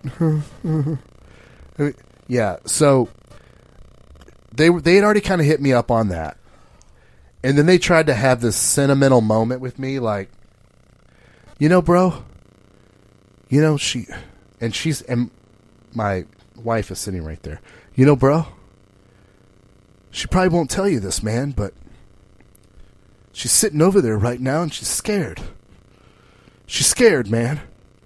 She probably doesn't have the courage to tell you that she wants to be married, but I'm telling you right now, I'm looking in her eyes, and I can tell you right now, brother, that's exactly what she wants. Yeah, cue the fucking cheesy 90s rock music. I won't tell him your name. I won't tell him your name. Dun, dun, dun, dun. Yeah, and I'm telling you, this is why I love my wife. She's like, no, man. No, I'm good. See, I'm good. I'm like, but it's her and I are so on the same page because, again, from date number 1, I love Twin Peaks. Love looking at beautiful women. Love looking at. Let me just be more direct. Love looking at titties. Love looking at ass. Love wings. Love beer. This is who I am. I also love other things. Those aren't the. So you're saying all you want to do is go to Twin Peaks for every meal, Wesley? Well, not all women like that. I know, ladies. Save it. I love other things too. I love other restaurants too. But I think it's very important if you're gonna try this thing out. If you're gonna try long-term relationships out, you're allowed to live your life the way you want. Yeah, and by the way, so are they. You get up every morning, you make the team, because female hypergamy is a real thing. Yes. Now, this is a great segue into our next segment, which is a little bit darker. It's a little bit darker. And because, Anthony, a lot of people, when they listen to this show, they think we're just kind of arguing hypotheticals. They think that we're arguing, women's favorite color is pink and men's favorite color is blue. And you know what? The truth's probably somewhere in the middle. You always hear those stupid fucking morons saying that. But we're going to get to a little bit more of a serious segment. We like to keep things light around here. We like to keep things funny and entertaining. But guys, eventually we got to take a little bit of medicine. We got to eat our vegetables a little bit. And we got to talk about what's at stake. Now, when we started the program, I told you that I was wearing a jersey inspired by this segment about what's at stake. And the jersey that I'm wearing here in Navigation Studios today is the Baltimore Ravens jersey, number 9, quarterback, the third best quarterback that Houston, Texas has ever seen, behind, in no particular order, Deshaun Watson and Warren Moon, is Steve McNair. Now, Steve McNair, one of the best NFL talents I've ever seen, one of the toughest quarterbacks in the NFL to bring down that I've ever seen, was leading the Baltimore Ravens deep into the playoffs when all of a sudden he's hanging out with a side chick. He's taking a nap on the couch. She walks over with a gun, shoots him in the head, then shoots herself in the head. Fellas, this isn't all. There's things at stake here, okay? There's things at stake. If you mismanage your relationships with women, we started the show off telling you, like Steve, the Crocodile Hunter, you have to know what these women are capable of. I mean, Steve McNair got his life taken. 36 years old. 36 years old. 36 years old in the NFL at the level of quarterback play he was playing. Some would argue that's where the game is starting to slow down, especially with his athletic ability. He did not look like he was slowing down athletically at all. No, he looked like he was starting to figure things out. Yeah. And some side chick who never did anything great in her life picked up a gun, shot him. Because Steve McNair mismanaged his relationships with the opposite gender. Anthony, I know you said you had a friend that was in court this week about child support.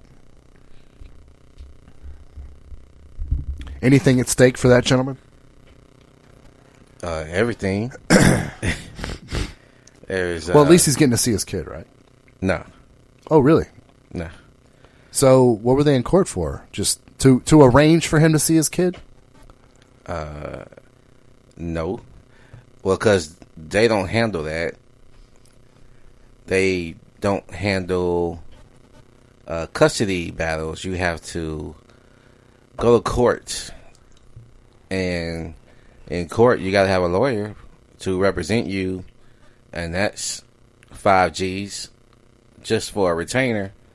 So $5,000 just to see your kid. Yeah. Because this beautiful creature that we talked about just has decided to cut you off completely from your child, your own child. You're a man that's married to a woman, and she's just decided, you know what? The new dude I'm dating, I don't like Anthony's friend too much. He don't like Anthony's friend too much. Nah, I don't want to deal with baby daddy. Just don't let him go over there anymore. Nah, it's all good. For those of you listening to the program that have children, imagine a woman that you were once married to, that you stood on an altar, you exchanged vows, you said, we're going to be together for the rest of our lives. Fast forward years later, she's found some new dude. Now she doesn't even want to let you see your child. This is what's at stake, guys.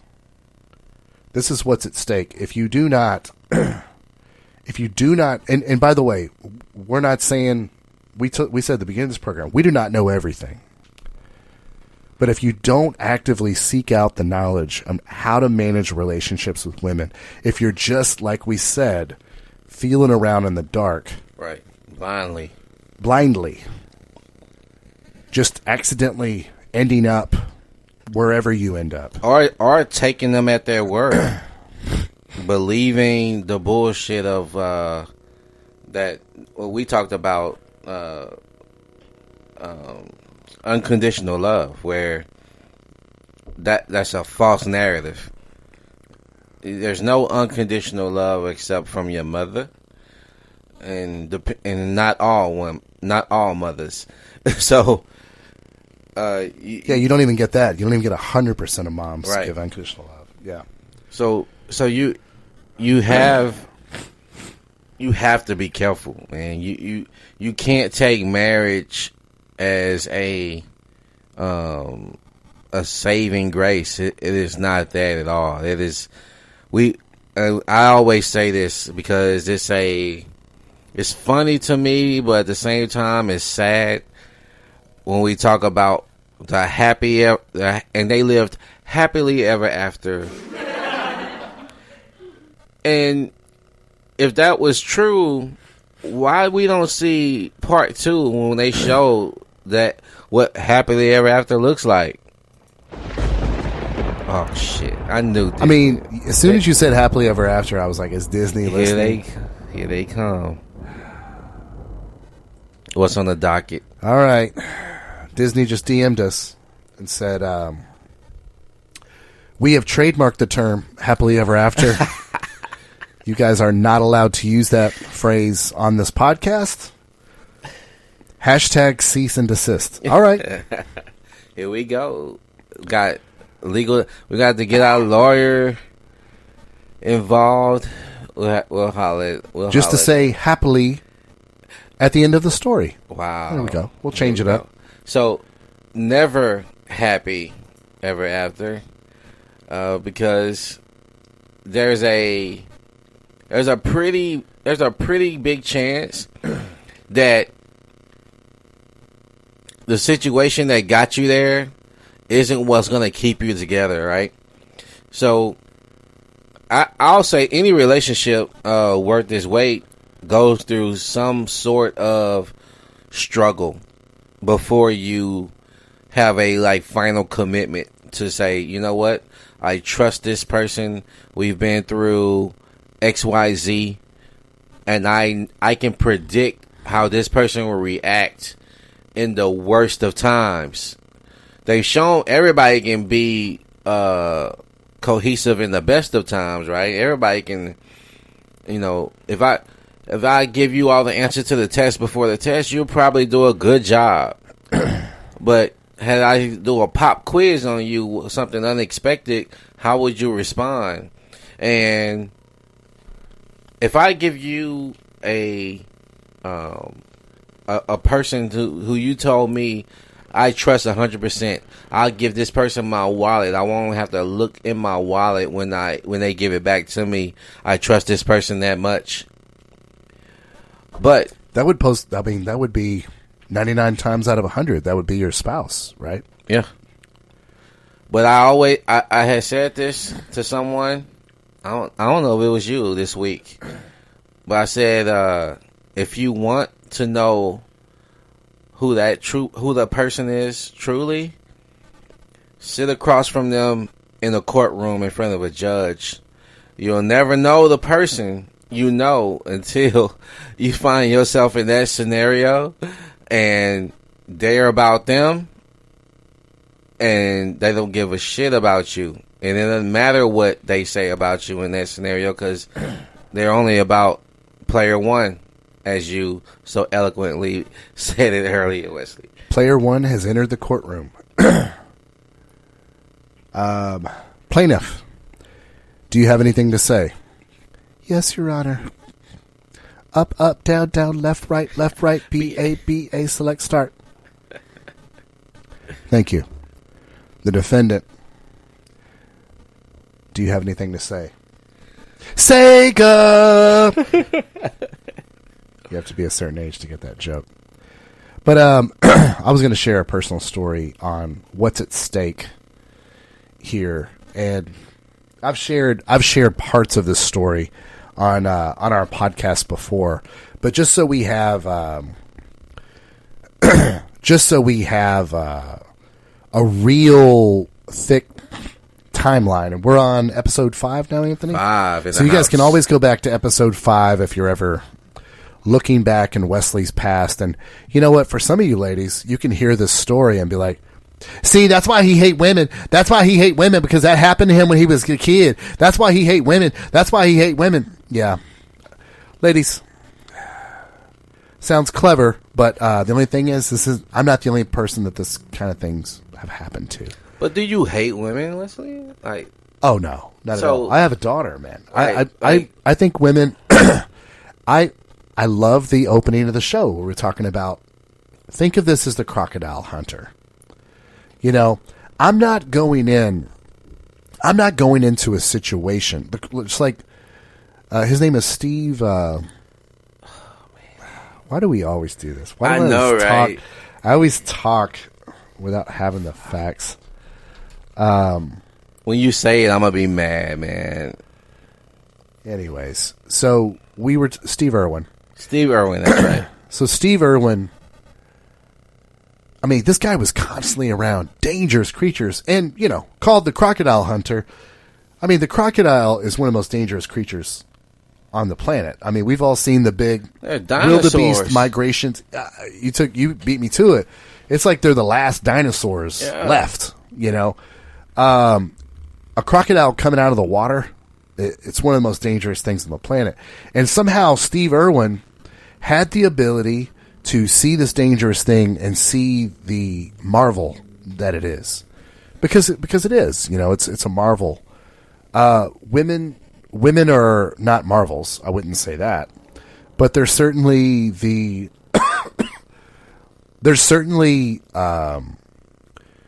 such potential for such greatness when they get in the lane of just being women. To give a few examples, the U.S. women's soccer team in the Women's World Cup this past year. It was a great thing. It was highly entertaining. Watching those girls succeed. We talked about this in a past podcast before, where who would you rather watch play soccer, the women's team or the men's team? And we were talking about the women's team. I mean, it was just a great thing to watch. When you see women being a mother, when you see women being kind, when you see them being sweet, especially when they have the ability to be sweet to other women, and this is the red pill for women, Anthony. This is what if women could just swallow this pill, their life would be so much easier. They'd be so much less frustrated. Ladies, here is your red pill that you need to swallow. And this is going to hurt, okay? Just like the red pill for men, it's hard for us to digest. Ladies, here's the reality. There's not a lot you do that men can't do better. And it's like most things on the planet. Most things on the planet, men can simply do it better than you can. And we talked about this it was last podcast where, we assume if a man has this real strength over here, he has this deficit over here. No, men for the most part invent everything. Men for the most part are the most innovative. They're certainly the most athletic. Excuse me. Intellectually smarter. Yeah. There's outliers, Yeah. But mostly men do things better. But the women's soccer team is an example of just this inspiration and beauty that they can have separate from men on their own when they're just being women. Yeah. When they're just being women. They're playing over here a soccer sport with just women, and they're representing the U.S., and they're inspiring, and they got everybody watching all these games where nobody was even watching women's soccer before. So to answer your question, I know that was a long, roundabout answer, but to answer your question, a resounding no. I don't hate women. But it's up to men and families. Now, I'm not talking about in the workplace. I'm not talking about in political office. But it's up to men and families to lead women to better places. Because let me share with you a personal story about how quickly things can run amok when a man doesn't take charge. And we're going to talk specifically about Wesley's father. So this is something I was front row for a big part of my life. So this is in the vein, guys. And this isn't just me sharing a personal story just because. This is for our listeners to know what's at stake when you blindly go into relationships with women, when you have no skills, you have no knowledge of how to deal with women. And more importantly, in this specific example, this is an example of what happens when a man does not take charge and lead his family. So my father gets pregnant with me when he's 18 years old. He had just married his high school sweetheart. Getting married at 18. Mistake number one. This is, Anthony, I'm going to warn you, this story is going to be a lot like Game of Thrones. You're going to see some obvious mistakes. I mean, Game of Thrones was famous for the writers never allowed someone to make a mistake in those books or the series. If they made a critical mistake, it might be 2 seasons later, but they paid for it dearly. Yeah, harshly. Marries his high school sweetheart. My biological mother was crazy bitch. To be honest, Anthony, there might even be some. If there was a DNA test done, may not be my father's child. Oh, damn. Heard a lot of running around. Damn. I heard this from my biological mother's own lips. This is from the horse's mouth. Shit. And she told the stories similar to how women tell stories. Well, I mean, your dad worked a lot, and there was just this guy. There was a guy that didn't work that lived in the same apartment complex, you know. That's just one of the stories she shared with me. Well, that's not very hypergamous, is it? No, it's not hypergamous at all.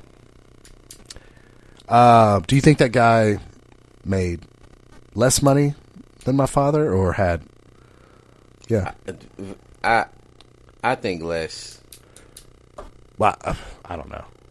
My My biological mother was crazy. If he wasn't working. Well, I mean, back in those days, it's kind of like the military. You could go out on the road. Like my father built roads. You could go out for 2 months and then be home for 2 weeks. Okay. You know what I'm saying? So it could have been one of those scenarios. Gotcha. I don't know. But anyways, there's even question like, am I even my own father's son? He's just... He loves her, man. He loves her. Like Forrest Gump love? He loves her. Yeah. He loves her. Yeah. So she takes off. We'll just fast forward. At some point, she leaves with me and goes to New Orleans. Okay. I'm a baby at the time. And for some reason, my father allowed a woman to escape with me to New Orleans. Full disclosure, my wife could escape with my daughter. It'd be very, very hard for her to do. It'd be very, very hard. You know, I'm very, very a big part of the procedures and comings and goings of my house. I've told you many, many times before, I run my house like a restaurant. I'm in every piece, every moving part. So it'd be very, very hard for her. But anyways, she at some point escapes to New Orleans. She goes and moves in with her parents. Her parents kick her out. At some point, she is now living in her car with me as a baby. So, you got my father getting married at 18. Or, I'm sorry, 19. She was 18. You got that going. She ends up homeless, living with a baby in a car. My father, gainfully employed, making good money at the time, but mismanaged this situation because his baby boy is now living in a fucking car. All right. Comes and gets me. Still wants her back. Still pines over her for 3 more years until she finally is like, no, man, I want to marry this other guy. Still pines for another year. I'm not making this up. And until he meets my stepmother, I've told this story on the podcast before, and he comes to me, a 5-year-old at the time, and he says, "Hey, Wes, thinking about marrying Sharon. What do you think, buddy?" And I'm like, "Yeah, I like her." Gets married to her. She is violent, and I'm talking about strangling me as a 5-year-old. Now, I want to be specific about this because I want our listeners to know what's at stake. Okay? I don't know, man. I'm just out there dating. Me and Carla have been seeing each other for a year. I think she's cheating on me, but I don't know. I don't know, man. We'll just see what happens with me and Carla. Oh, man. Carla says she's pregnant. Oh, man. I don't know. I guess Carla and I are having a baby now. I'm not sure if the baby's mine or not. Yeah. All right. So I'm trying to tell you guys. So here's where it all starts. She's incredibly violent. So she, in episodes, she would grab me by the neck, strangle me. I'm a 5-year-old boy at the time. She's a grown woman. She's 21 years old. 21-year-old grown woman. Strangling, throw me on the ground, stomp on me. 5-year-old boy. Would take my shirt off, beat me across the back with belts, hit me over the head with broomsticks, pull me around the house by my hair, pulling chunks of hair out of my head. So, Dad comes to save the day, right? No, my grandparents do. And my grandparents go to my father first, and they say, "Hey, look, we can't explain these marks on this kid's body. We can't explain it." And my father, because he's not in charge of his house, he's not in charge of his life, my father tells his own parents, I'll never forget this because I saw it, he's wagging his finger in their face, and he says, "Don't you ever talk about my wife like that again," and feels like he has to defend her. My grandparents try to fight for custody of me. Long story short, they get visitation of me every other weekend. So all through my life, it's just terribly, terribly violent upbringing. I break my arm twice. I have stitches in my face and multiple other parts of my body. Knots on my head. Multiple concussions. There was one time where, little boys pee on the toilet, holding me by my hair, forcing me to lick the urine off the toilet. Yeah, this was like when I was about 9 years old. Meanwhile, my father... Yeah, brother. Yeah, meanwhile, my father can do nothing but defend his new little wife that, thank God, she's not leaving me. It's his steady stream of pussy. Like, you and I have talked about this a few times. Like, this bitch must give the best blowjobs on the fucking planet, man. And by the way, guys, I can talk about this freely because it does not affect me. I don't let it affect me. But any of you guys that are just kind of willy-nilly out there in the world, not knowing what's at stake, like your boy Wesley on this podcast, like Steve McNair taking a nap on the side chick's couch.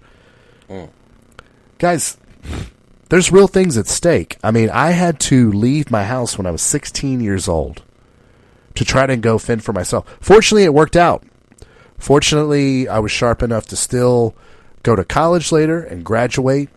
It worked out. It was a lot of hard work. And I had to get away from my family because my father to this day is still with this woman.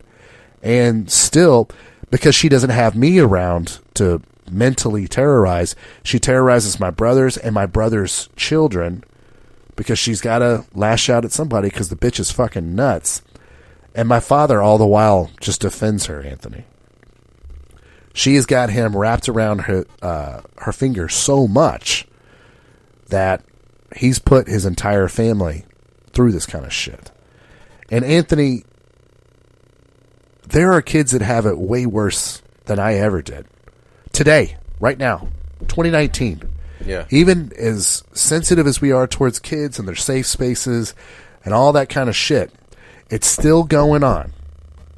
Because men do not realize what's at stake out here with these dangerous creatures. Just like we said, Steve Irwin is not heading out into the Australian outback, just winging it. You have to know, guys, what women are capable of and what they can do to you. Does it mean they're evil? Well, if they're beating up kids, yes, it means they're evil.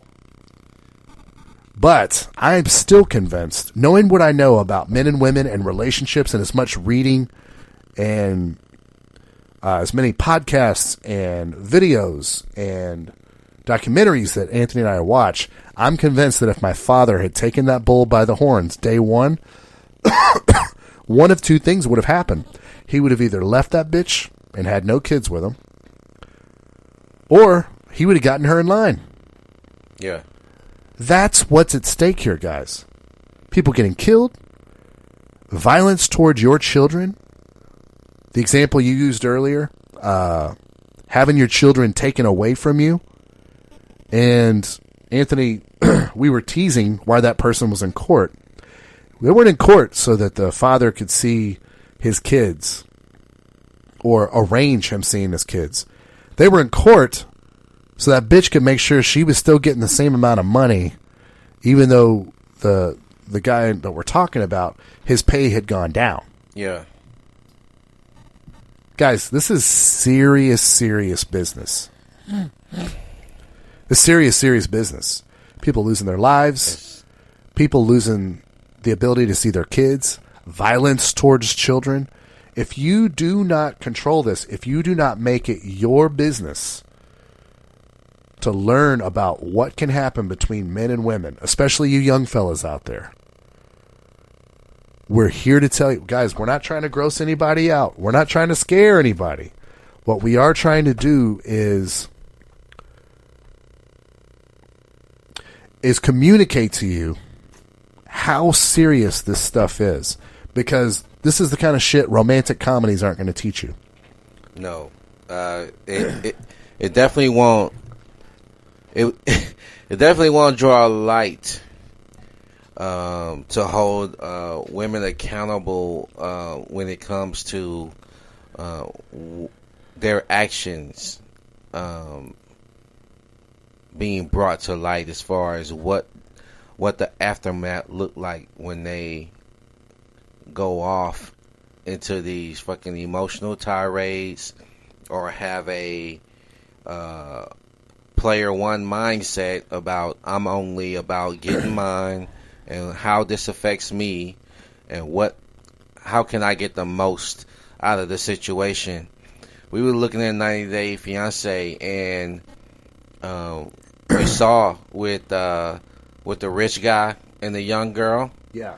And how she just totally fucking took advantage of him, not knowing what the scenario would be. Well, set up that scenario for our listeners that have maybe never seen the show. Okay, so this guy was married, had 2 kids, ended up getting divorced, ended up getting a tech company or something that he.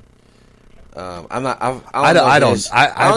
never really learned what he did, but this dude is doing money. Well. Yeah. He got a Ford GT we saw in this past episode. Yep. It was nice. I mean, he's got 3 legit, really expensive sports cars. Just bought a new house. Right. Doesn't he own a winery also? Yes. Yeah.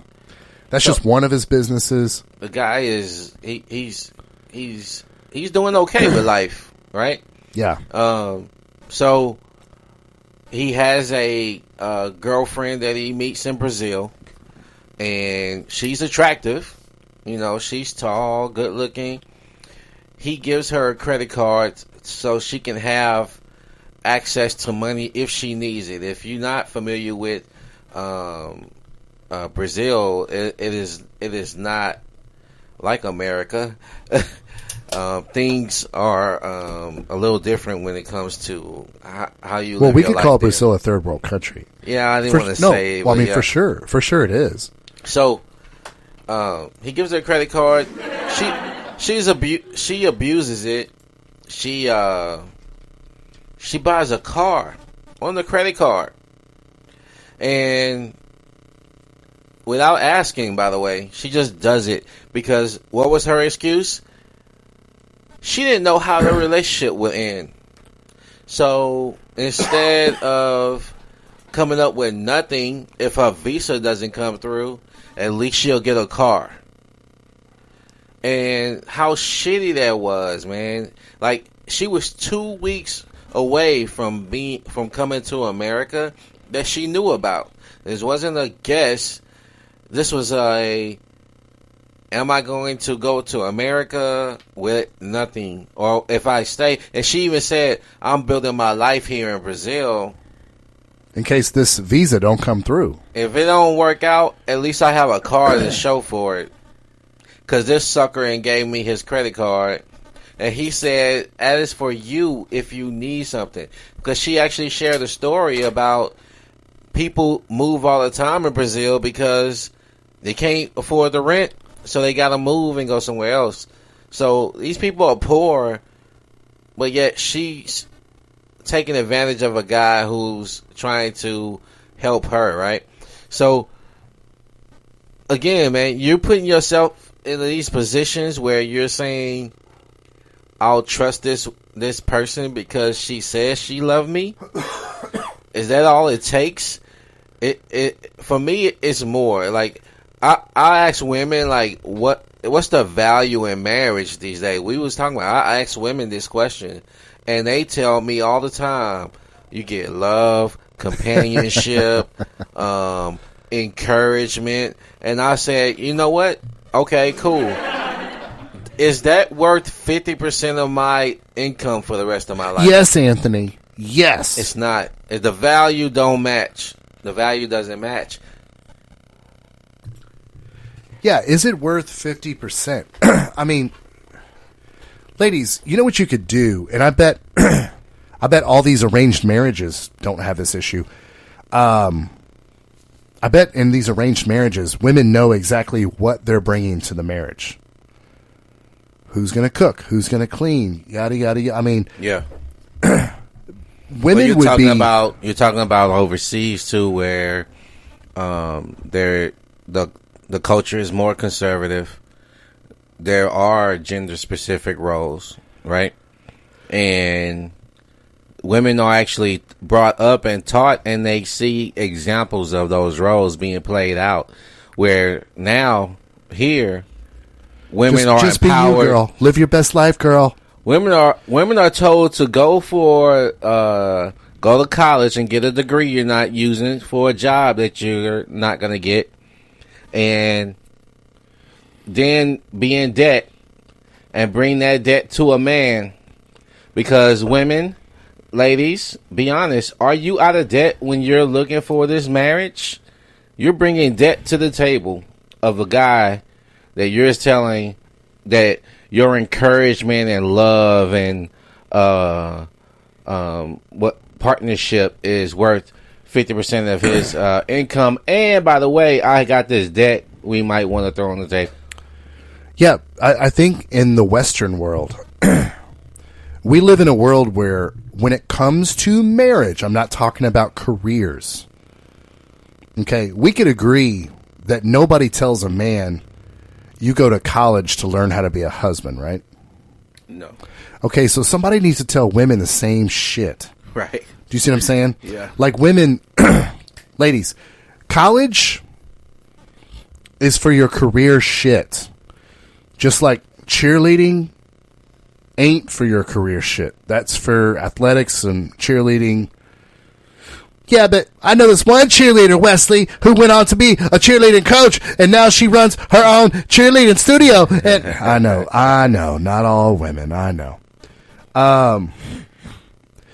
College is for careers. What do you bring to the table besides your vagina and sex that makes you a good wife? Oh, let me start. What makes Wesley a good husband? Well, what makes you a good husband, Wesley? All right, let's go down the list. I have a very good mechanical engineering mind. I can fix a lot of shit around the house. That is a real, I'd say, concrete skill that I have as a husband. I can fix shit. Anthony, you helped me build a 12 by 14 storage building outside. in my backyard. You and I did a lot of that project together. I had to sit down and learn how to make roof trusses. We had to roof it and shingle it. I mean, this is pretty big little storage building out there. That's a real valuable asset that I bring. House extension is what that is. So, I mean, that's a real thing that I bring to the marriage. That's a husband's skill. Yeah. I don't do that for a living. Okay? That's a skill that I have because I grew up as a contractor's son. Okay? Now you go. Well, I bring my love. Okay. Okay, cool. Tangibles. So now I'll go. Okay. I have a very big leadership role in the house. I run my house like I run a restaurant, down to maximizing money for the food, shelf lives on the food. I'm very creative because I did work in the restaurant industry. I'm very creative with managing the food in the house so that it saves dollars for us. Tangible, real dollars, not imaginary dollars, not HEB bucks. You know, so I run my house very much like I run a restaurant. My hands are in anything. There's not a task around the house that I won't do, be it laundry, be it cleaning, be it dusting or rearranging furniture, or even to the point where I have an eye for decor so I can participate in that too, so that we have a safe, soft, warm environment. That's a skill I bring. Now you go, well, I mean, I love you. Okay, cool. So here's another skill. You see what I'm saying? That's what I'm talking about. Yeah. Is tangible. These are things that I sit around and I fucking think about, Anthony. I think about, like, what can I bring to the table as a husband? Because if I wake up every morning and I have to make the team, I have to sit around and think about this shit. Yeah. You know? I was wondering, the things that you say you like when I hear women say what they bring, right? I wonder because I hear this. I cook and I clean, right? That's tangible. Well, hold on. I'm listening. That's tangible. Yeah, those are tangible things. But so hold on, Anthony. Are you saying that you hear? So we can move on to the next segment, talking about what you're hearing on dates. Let's get out of the dark. Let's get out of the dark segment of things that are at stake. I think I'm saying it more aloud for myself so I can kind of switch out of that gear of seriousness. So you're hearing this on dates. You're hearing cook and clean. Well, hold on, Anthony. I'm listening. That sounds good to me. Well, it doesn't sound good to me because I can do that shit for myself, right? I can cook and I can clean. And my thing is, I'm asking you what you can bring. Does it make me more valuable or less valuable that I can't bring that, what you say you can as well, right? Some people say, well, there'll be times when you don't want to or you don't have to, because even though you can. Okay, agreed, but you don't bring value to my life because I already hold those values. So yeah, I don't gain anything from marrying you.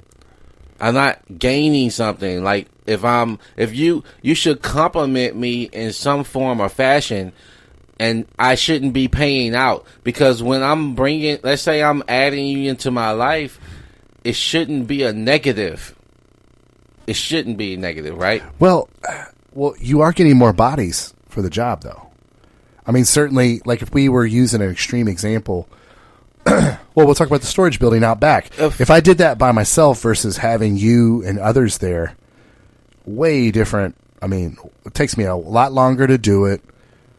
Some of those tasks would have been impossible, especially like the roof trusses and I say and that stuff. I agree. I agree with that sentiment. I only say to that is, we talked about the money value, right? I will be obligated to, because when you take a legal contract from the state, you're saying that the state won't have to take care of her if something happens to where she's has a child. Oh, I'm sorry, Anthony. And so you're talking about getting married. Yes. Like, we're going to go down to the courthouse, or we're going to have a big party. This is what most of the people out here believe is the right thing to do. Yeah, you're right. I have to agree with you. I'm going with the majority here, right? So if I'm going to do all of these things as a man, these are the things you will require from me. You want me to, I always call it, you want me to be Superman to your Lois Lane. You want me to show you that I have ability to have transportation, can pay for a roof over my head, keep the lights on in that same roof, being able to show you that I can provide food to you on the table by taking you on a date, and then entertain you, be charming and comical enough to keep you entertained so you're not having hypergamy and going to the next guy, the bigger, better deal, like Rollo Tomasi like to say. Yep. I gotta maintain your interest, right? I'm doing all of this, and you saying you offering me what exactly in return? So a lot of women will say, well, I got my own job and I pay my own bills. If we get together, then we'll be paying these bills and all that together. And I'm saying, all right, cool. It'll be a less stress for me, right? I won't have to pay as much into it, right? I get that part. I get the economical, balance and all that. But if I have money sense and I'll be like, hey, I know how to put money away. I know how to build assets instead of getting into debt, like buying shit I don't need or buying more expensive shit. Like you were saying, you was like, I know how to manage the money. I know how to fucking take care of the house that we actually fucking live in. I know all of this. Until I can see, and this is the dating process. We talk about this in vetting. You have to see what else is going to be a valuable asset to you that's tangible, that if she takes this away, you are less than. Right? Mm-hmm. So a lot of times, man, when I get into those questions, maybe they're not being asked enough on dates, but when or maybe they're not even aware.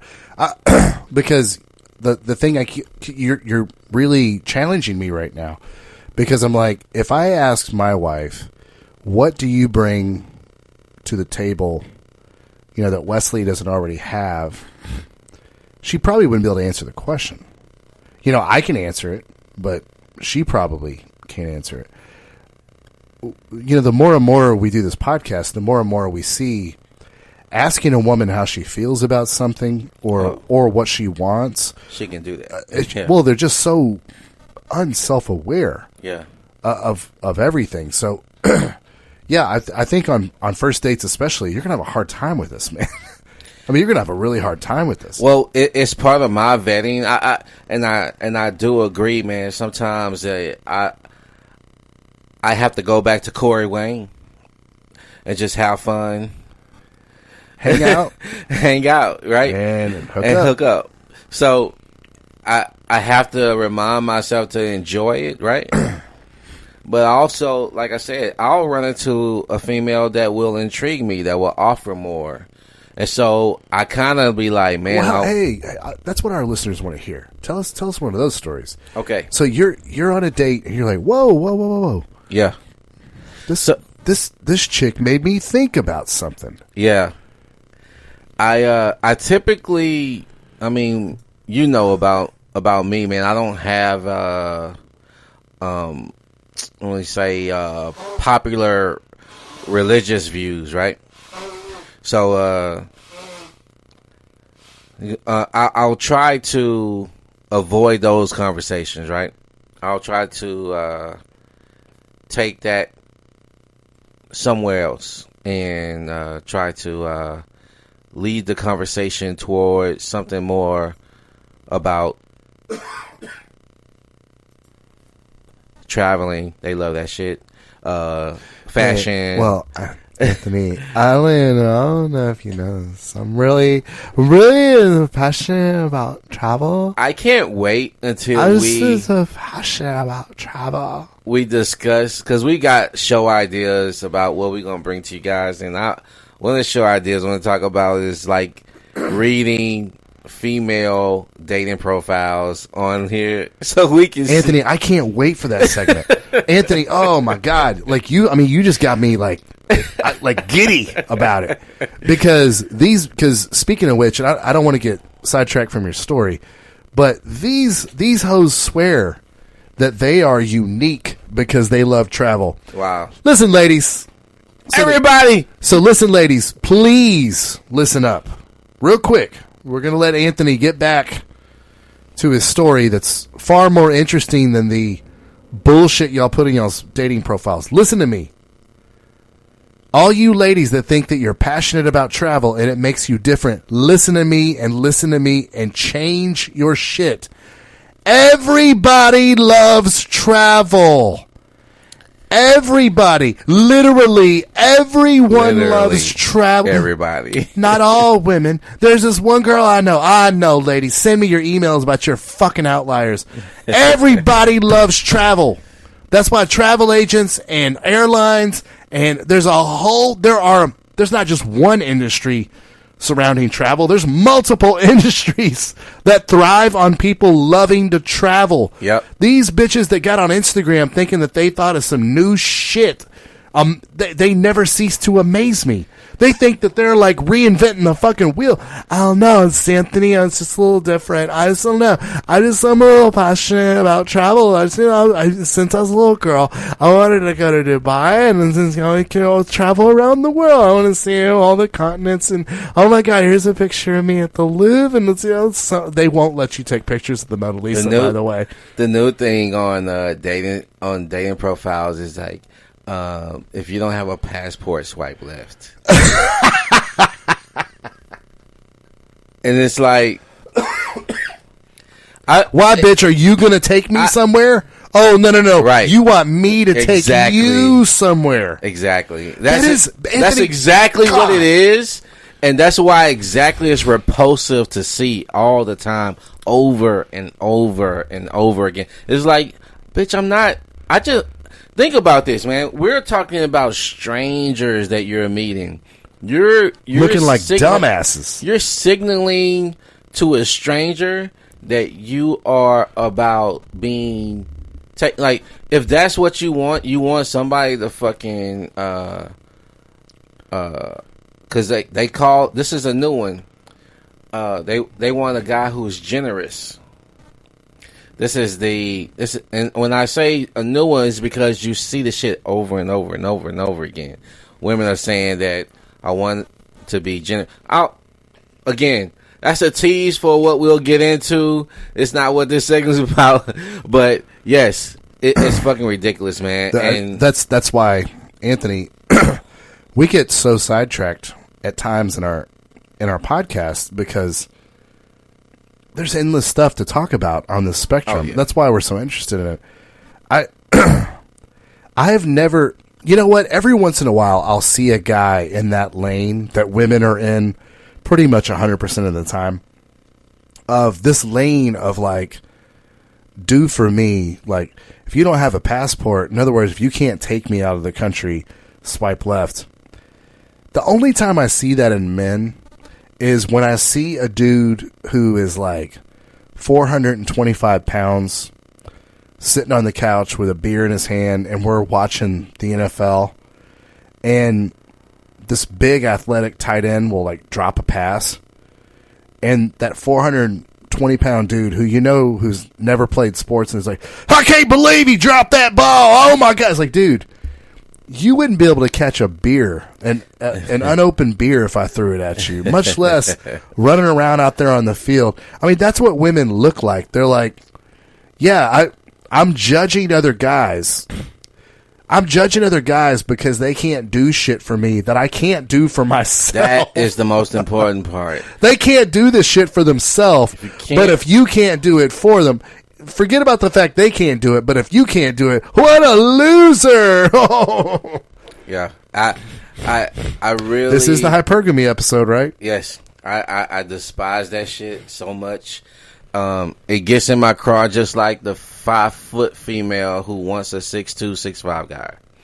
And it's like, bitch, you ain't even 5'6", and you want 6-foot guy. Like, there's tall women out here that need fucking tall men. Right? Like, get in line and wait till there's enough fucking tall men left over after they got their pick.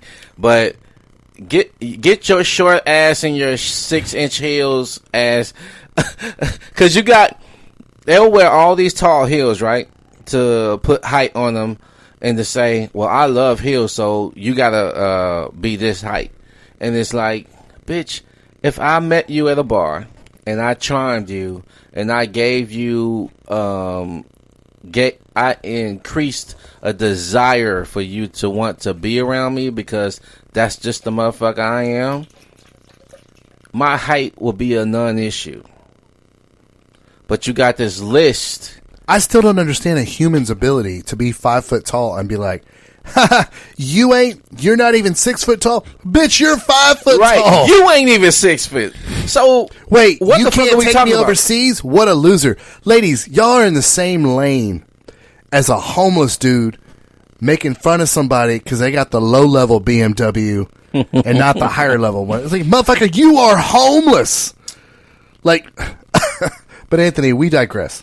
The story You were going to tell us a good story about like a woman. Like, all right. I'm on the edge of my seat for this one. Like, so a woman actually had something to say. Yes, like, the conversation kind of.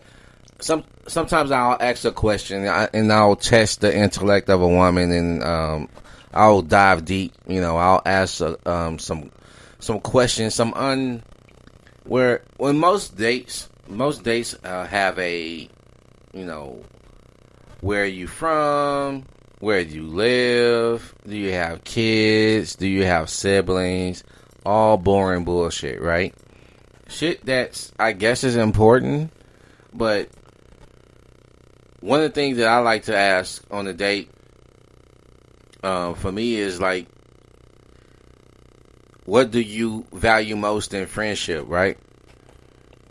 I want to see what they're looking for, and if I can be a friend. My thing is too. Well, hold on. What kind of answers do you get to that question? So what do they say? Usually, I can't imagine it's anything smart. I mean, usually it is a stumped look on their face because I'm asking them to think, and so when they kind of give me bullshit like I'm loyal and I can listen, I listen well, and it's like, all right, cool. So I had this chick tell me this. She said all the friends in her life have become long life friends because the friends that she have offers honesty. They offer the ability to hear honesty returned, and they don't let me get away with being lower than the bar I've set for myself. Like, they listen to my goals. Well, hold on, I'm liking this answer. Trust me, man. She intrigued the fuck out of me. She said they don't let her lower her goals that she set for herself and hold her accountable, right? And I'm like, oh, shit, I like your friends. Yeah, you were probably, already. With all the fucking meatball women out there, you were probably, like, fucking floored when you heard this. Yes, man. You know how this is the body language like most people don't see, right? I'll look, you know, I'm watching her talk and give me this answer, but I realized that I started to lean in, right? I'm intrigued. I'm engaged. So, she started to break down a lot of, the friendship she's had, and like how the friendships gained traction stronger because as she improved, they had to hold her accountable for new shit. And so they saw her improvements, so they felt intrigued to improve themselves. So they asked her to return the favor, right? And hold them accountable. So she said, so that's why everybody around me is successful, because if I'm successful, they're successful. If they're successful, I'm successful. And it feeds itself. And I was like, wow, man, I'm glad I met you, because you're giving me an aspect to where even if I subconsciously do that, you know how some you're doing something in your life and you don't know how to even explain it to others, but somebody can come by and eloquently describe exactly what it is that you're doing. You be like, yeah, that's exactly what I'm doing. I just didn't know how to fucking define it into words. Yeah, well, Anthony, I think Cosmopolitan Magazine is exactly in the same lane that you are. I mean, you're talking about deep question. Now, what was the question again? What do friendships mean to you? What do you value most in friendships? What do you value most in friendships? Yeah. Cosmopolitan did the top 20 questions to ask on a first date. Yeah. Number 1, it's almost as deep as yours. Okay. What'd you do this weekend? Okay. No? Not. Does our listening audience not like that one? I don't like that one at all, man. Like, get the fuck out of here. I'm with you. Typically, it's a weekend, and I'm with you right now. What the fuck? Whatever. I love Cosmo. Whatever. That dumbass magazine, man. This is the number one question, right? What'd you do this weekend? If the thing is, women shouldn't give women advice on how to be with men. What do you mean? You didn't think that was groundbreaking from Cosmo? Man, come on, man. Hey, maybe this one will work. The number 2 question. Okay, let's give it another shot. All right. Maybe that was just a warm up. That was a warm up, right? Yeah. What's the best vacation you ever went on? This travel shit. This is where they get it from. This is where they get it from, right here. They read the hive mentality. They read these goddamn magazines and they believe this shit. Well, Anthony, can you counter? What's the best vacation you ever took? What's a question? What's a deeper question? I'll give you another question. Do you consider yourself as an affectionate person? This is important for me. These are my questions. Man, I got to tell you, brother. Being a person that is very affectionate, that likes physical touch, that likes the physical affection of love, that's that could have saved that question. If I'd have used it on a date, would have saved me a lot of strife in my life. What kind of answers do you get to that? I always get positive, like people are affectionate. Then I'll get the ones that always say, "Well, yeah, I don't like to touch like like people that like to hug." And I'm looking at them like all weird, like, "What the fuck? You don't like to hug?" Like, more than that, Anthony, they brag about it. We know the famous story of mine where I went out on a date and I met a girl. By the way, no group dates. That's a Corey Wayne 101. But she felt uncomfortable, and I had my arm around her, and this was the first time we met. And I was like, "Oh, you're not touchy-feely, huh?" I was like, "I've had my arm around you all night." And she's like, "Yeah, I know. I've been letting you get away with that." I literally went to the bathroom and just didn't come back. Yeah. She called me all drunk later, like, "What happened to you?" I can't live my life like that, man. I really can't. If I can't... Someone's not touchy-feely? No. Right. What's the fucking point of it, man? Why would I want to be with you? It's like hanging out with one of your guy friends. Yeah, I can't do that, man. I really don't even want to fuck you. I really don't. After that, because there's no way that I'm going to have a woman make me feel emasculated for touching them. I'm not going to fucking do it, man. Well, Cosmo has a follow-up to your question, Anthony. Question number 3 out of 20 for Cosmo. Okay. If you suddenly won $1 billion, what would you do?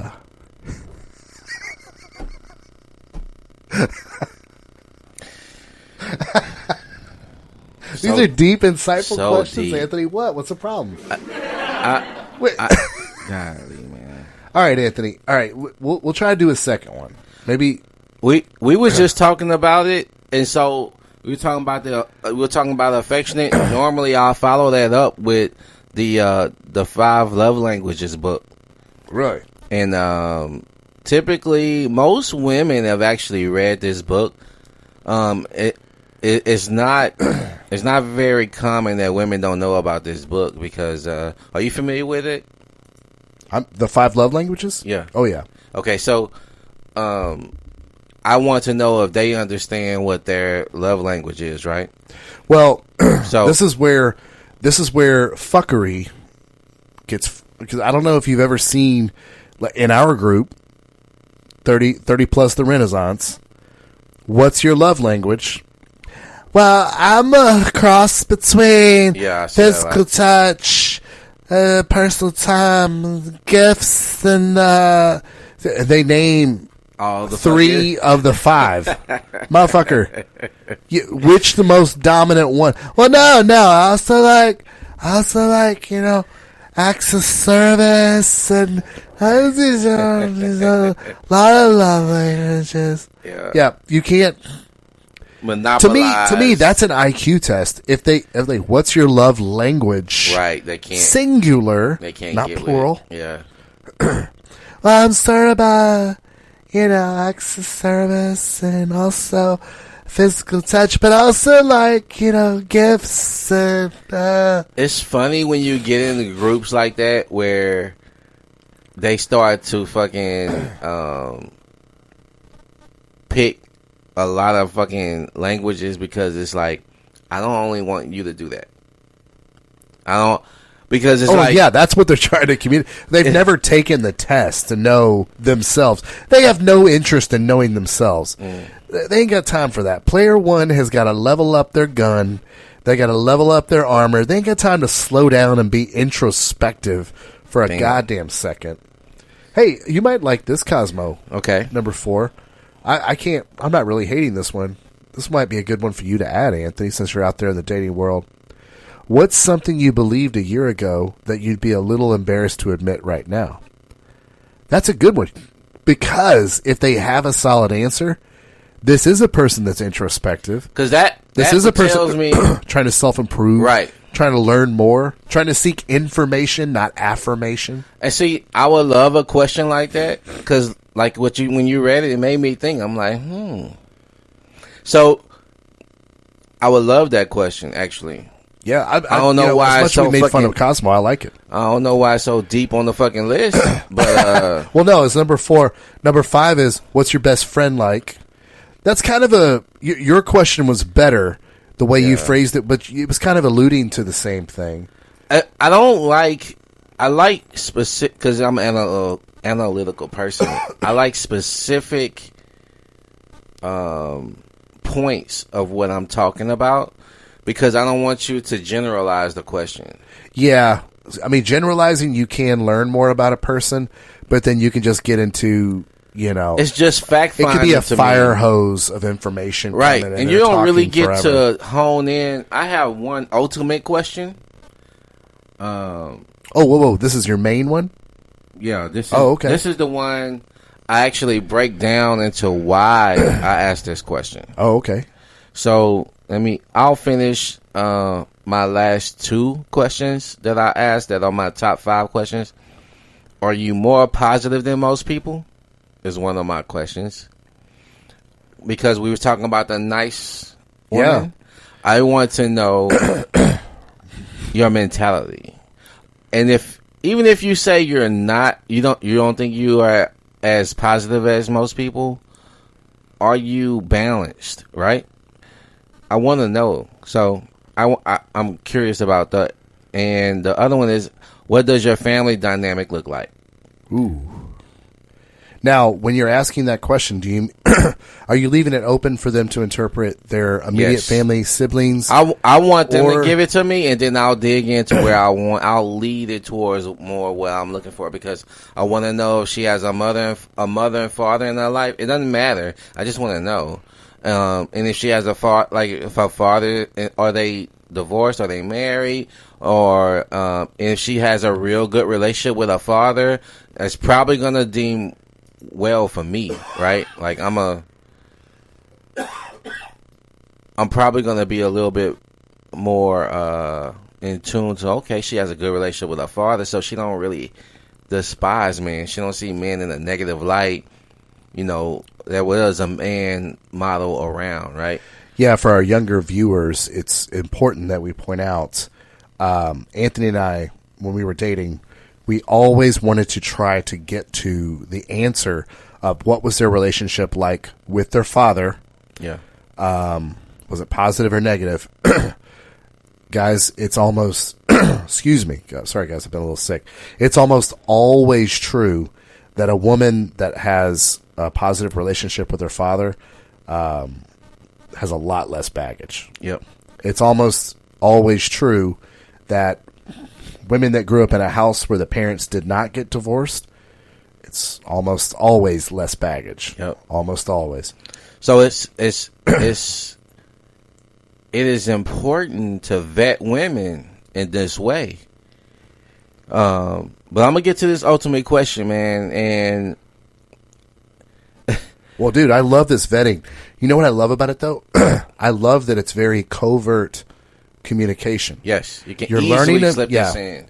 You're learning a lot about them. You're getting them challenged. At some point, I bet they realize this person's vetting me, and their competitive juices start going. I bet this indeed. takes the date on a good trajectory. It always does, and these are questions you can take beyond the table or the bar. You can walk.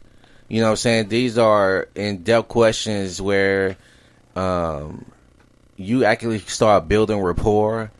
And when you start seeing their personality come out, these type of questions pull that personality out as well.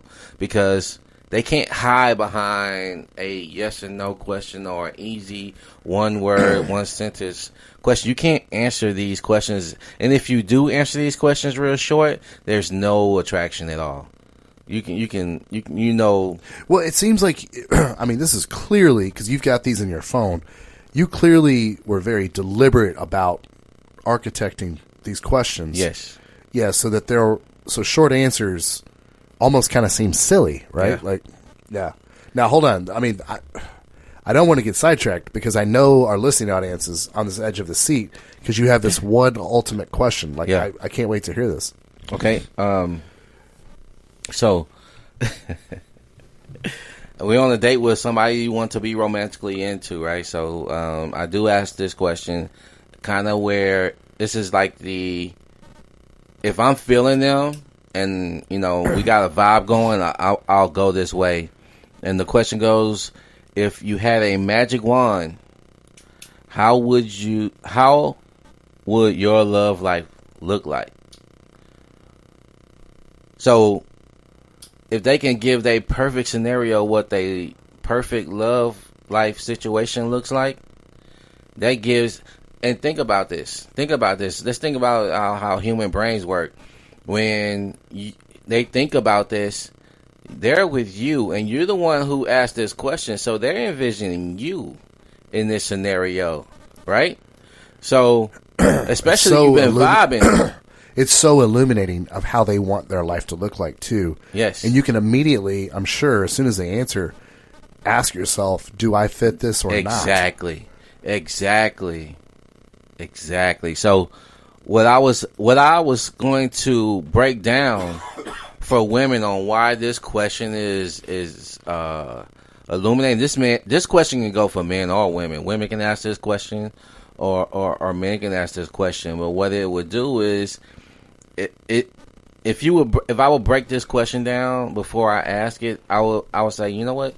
Excuse me, can I ask you a personal question? And at this point in time, you're breaking the monotony of the conversation as well, right? Because now, when you say, can I ask a a personal question, everyone goes on high alert. Exactly. Right? Yeah. Exactly. And then you stay in a high positive mindset. You stay flirtatious. You stay smiling, right? And you basically say, but hey, if you ask this question, you gotta answer this question honestly, right? Please, I like this approach. Yeah. So after make sure they're gonna be honest, and then it's like, yeah, okay. Now that one, they have anticipation of the question, and two, now they're saying, okay, I gotta tell the truth, and most people will agree. They'll tell the truth, right? And what I also like about how it's set up, it doesn't come off as an interrogation question. How where you because it sounds fun. Yeah, it's a fun sounding question. Yeah, that's why I like it too. And then for me, I'll say this for me because this is coming from a personal perspective. I say man, but I was like I like when a woman can come with a deep question that reveals some type of intellect. I've said that all night tonight. But another way to ask questions instead of fact-finding questions is when you say, why did you? Like if you say, when you start talking about work or you talk about a vacation or travel, whatever question you come in, you ask a deeper question and say, hey, well, why did you decide to go this place versus anywhere else in the world, right? And or you say, well, what caused you to pick this career path? And at that point, you get to kind of get some insight into their mind on who they are and why they choose the things they choose to do. What I love about these questions too is I think what makes these questions fun on a date. Yeah. Is sometimes, especially women are not very introspective, thinking about like, why am I doing shit? Patrice O'Neal famously said long ago on the Black Phillip show, women are like fish. They just kind of do shit. You know? I like that women are like having the fun of like, what did make me get into this? Oh yeah, there was that, and there was this. Right. It's very fun and playful to look back over your own story and be like, well, I never really thought of it like that. You know, life moves so fast. Right. And we get thrown into so many different lanes. There's always something in front of you that's begging for your attention. So, yeah, when someone can actually break you off the fucking rat race of life, it's refreshing, man. Man, Anthony, I don't think we spend enough time on this segment. This is the kind of things that a lot of our viewers don't get enough of. You know, Corey Wayne does a really, really good job on kind of breaking down specifics on dating, but he doesn't do it in a 3-hour format like we. No, I'm serious. No. We have a lot more time to break down specifics. Yeah, dating questions. I don't know, man. I didn't realize how good that segment was going to be. I feel bad that we talked about me having to lick toilet seats as a kid and shit. Jesus. No, man. That was depressing. Yeah. Somebody had to hear it. Yeah, that was good. That's kind of the good stuff. You know, it would be great too, Anthony, to do a segment where you break down some text message threads too, oh, man, for our listeners. That'll be because fun. Anthony, part of what we're trying to do for our viewers is make them aware, but also we want to share with them some techniques. Yeah. Also, that's cool. I like that segment because we got really specific techniques on like what these guys can do to actually change their reality. You know what I mean? Yeah. I don't know. Anthony, thoughts on this broadcast down here at Navigation Studios? Man, it's always fun. It's always enlightening. I feel like we're doing the Lord's work. Yeah, man. Somebody got something out of it tonight. You didn't listen to the whole thing and got nothing. This was our long-awaited episode on female hypergamy. I hope everybody leaves this episode understanding female hypergamy. I hope ladies are listening to this understanding themselves a little bit better. A little bit better, yeah. Yeah. Because ladies, we're not the enemy. We're not here to be your adversary. We're all just trying to live harmoniously amongst all these hypergamous hoes. Oh, God. Anthony, you got anything else, man? Hey, leave comments. Hey, and hit us in the email, redpillphonetap@gmail.com. I got it right. I was like, listen, redpillphonetap@gmail.com. This is us at Navigation Studios. Until next time, I'm Wesley. I'm Anthony. And this is Red Pill Phone Tap.